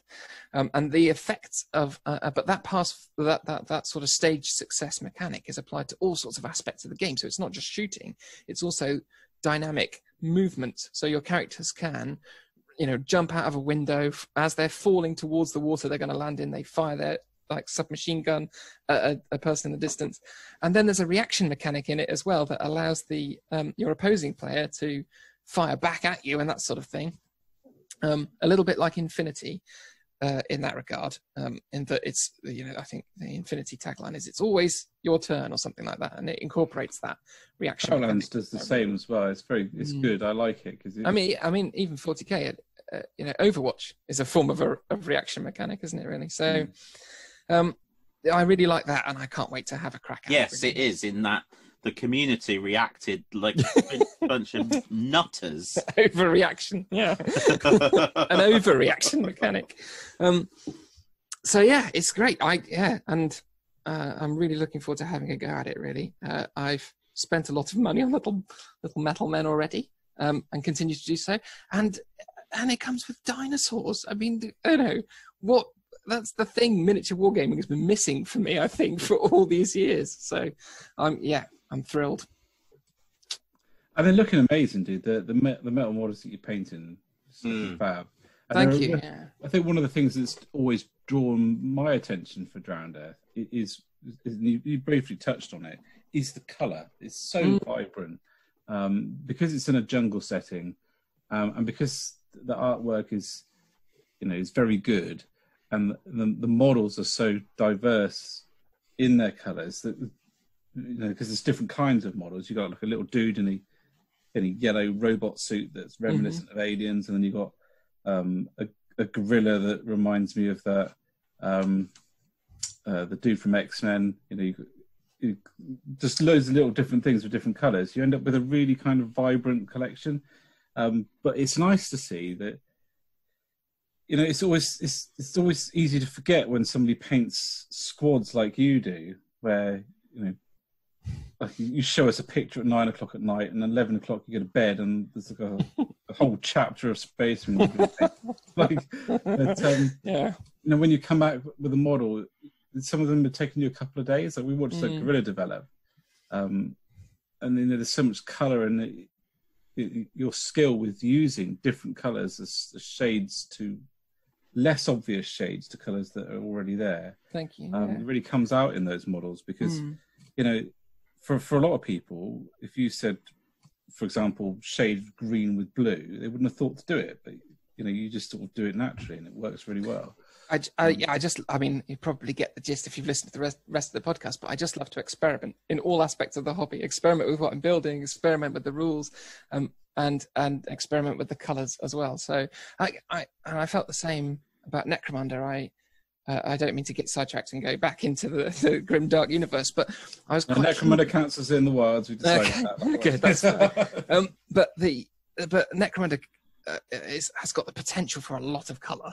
And your models can look really colourful, and the Escher are a good example of that. And all of my Escher incorporate a lot of pink and a lot of blue spot colours and things, and green. But then that's not true of all of them. And I own the Orlocks set as well, and the Orlocks are sort of painted up in kind of dark blues and greys and in their official colour scheme. And I remember I was putting them together, and I think I started down a dark red and silver colour scheme or something, and I just kind of very quickly went off it and gave them all like bright green hair. And it's just, I really enjoy kind of trying those different things out and seeing what it looks like. I think we suffer from a little bit of a weird cultural idea of drabness in certain circumstances, and I think that comes from how films have portrayed the medieval age for the last 50 years, essentially, and drawn about it. And I think I posted a thing in the forum the other day about, you know, you can create this medieval world and they apply the film filter and everything just grunged, because humans love color.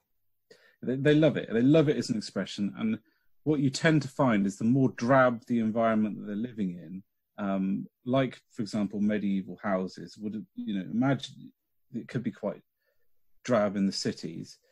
Color gets brought in through so many other ways. They will find a way of dyeing their clothes in all sorts of bright colors. And I've always thought with Necromunda, these are essentially people living in the crappiest possible circumstances. And when the world around them is drab and grey and merciless, they're probably more likely to dye their hair bright green or choose bright orange trousers or in all of those things and use bright coloured spray paints, because those are almost an instinctive human reaction. And there's lots of, to go off completely off topic, but there's a degree of psychological thought about graffiti, is that it is often about taking a drab grey urban environment and making it bright. And it doesn't matter if what was written doesn't make any sense to anybody. It's just colour. Of course, there's as many different forms of graffiti as there are human beings, so that doesn't apply to all of it. But I think with Necromunda, for me, I think colour is such a thing, because you know, I think it's a way that people would express themselves when they're living in such awful circumstances, that they would want to stand out and almost peacock a little bit, because, you know. Yeah, and it's nice. It's nice from a gaming aesthetic, because you put your models on a, like you say, quite a drab board. You know, even the stock tiles that came with the Underhive box set are sort of a yellowy kind of tone throughout, and there's a lot of detail there, but there's a very consistent color scheme. And if you buy the Zone Mortalis stuff, you know, and you look on the back of the box, it's all grey. It's grey, grey, grey with lots of interesting light spot colors and things. But and then if you've got really vibrant, colorful models, that's a lovely contrast to play with then, and to to enjoy. But just to sort of conclude on the Drowned Earth thing, I think you mentioned previously that there was another Kickstarter recently for a slightly revised version of the game, which is now a cooperative affair that allows sort of your team of characters to go into the jungle and sort of fight dinosaurs and other adversaries and things. So it's not so much a miniatures war game as it is a you know, more like a dungeon crawler, but in the open. That kind of style of game really appeals to me in a massive way. You know, a Warhammer Quest is like just the best game ever made in my humble opinion. And so I saw the Kickstarter come up, and I think that's probably what triggered me, to be honest, because I thought, well, you know, the Kickstarter won't be delivered for another year or whatever it may be, but I can dive into this now. You know, I could build terrain for it. I could buy the models. Yeah, exactly. And it was really that then prompted me to get the rule book and start to look into the rules. And I thought, actually, this looks like a really good miniatures war game, as well as the future dungeon crawlery type arrangement that's coming out.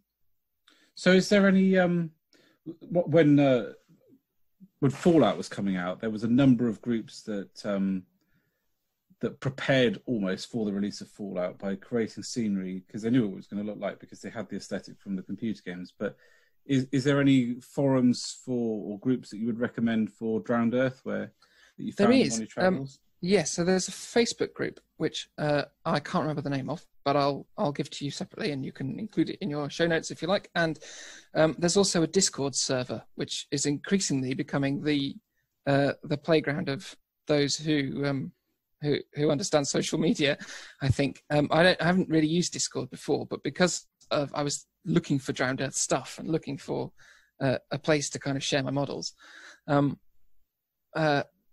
I found out about this Discord server through the Facebook group and have logged in and experimenting with it and stuff. And that's got a really supportive and vibrant community of people who are really enthusiastic. And indeed, the creator himself, James, is on that Discord server quite frequently. You know, he pops up quite a lot, commenting on people's models and sharing ideas and things, and that's quite nice. It's nice always to speak to the person who came up with the idea in the first place, isn't it? And get feedback from them. Yeah. So yeah, I'll dig out the various hyperlinks and send them over to you, Ben, and then that'd be great. Brilliant. The Drowned Earth fan page is the Facebook group. Certainly, that's the one that you shared to me, and I'm that's the one I'm in. Yeah. So, yeah. Excellent. Well, it's been a pleasure, gentlemen.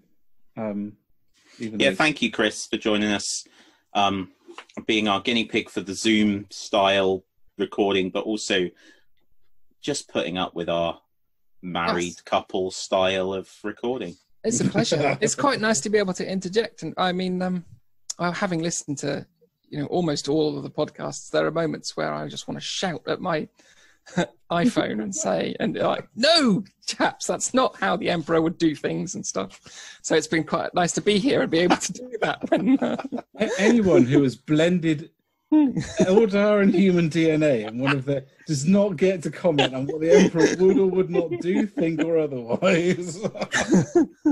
Well, as I think we said, it's an emotive hobby. But thank you very much for having me. That's all right. Well, for any of you that have made it this far, I know we say this quite often, but genuinely this time, well done. Really impressive. We have an excuse, is that now we're recording this on Zoom, there's no indicator of how long we've been banging on for. Well, yes, and there's 3 of us this time, so it's an increase in time. As always, you can find us on various social media: Facebook, Instagram, Twitter, YouTube a little bit. All of our episodes go to YouTube and occasionally at the 2P's podcast. Massive thank you to our patrons. We try not to make a big thing out of it, which is why we don't put big thank yous at the beginning and what have you, but certainly at this time as well, really difficult to put money aside for that, so thank you. And those of you that have had to stop your contributions during what's going on, please do not feel bad about that. It's really important that family life needs to come first, so thank you for the contributions you have made. And yeah, I think that about wraps up episode 56, doesn't it? Yeah, it does. Okay. Yeah. Good. Okay, guys. Well, we hope you've enjoyed it, and join us for episode 57. Bye.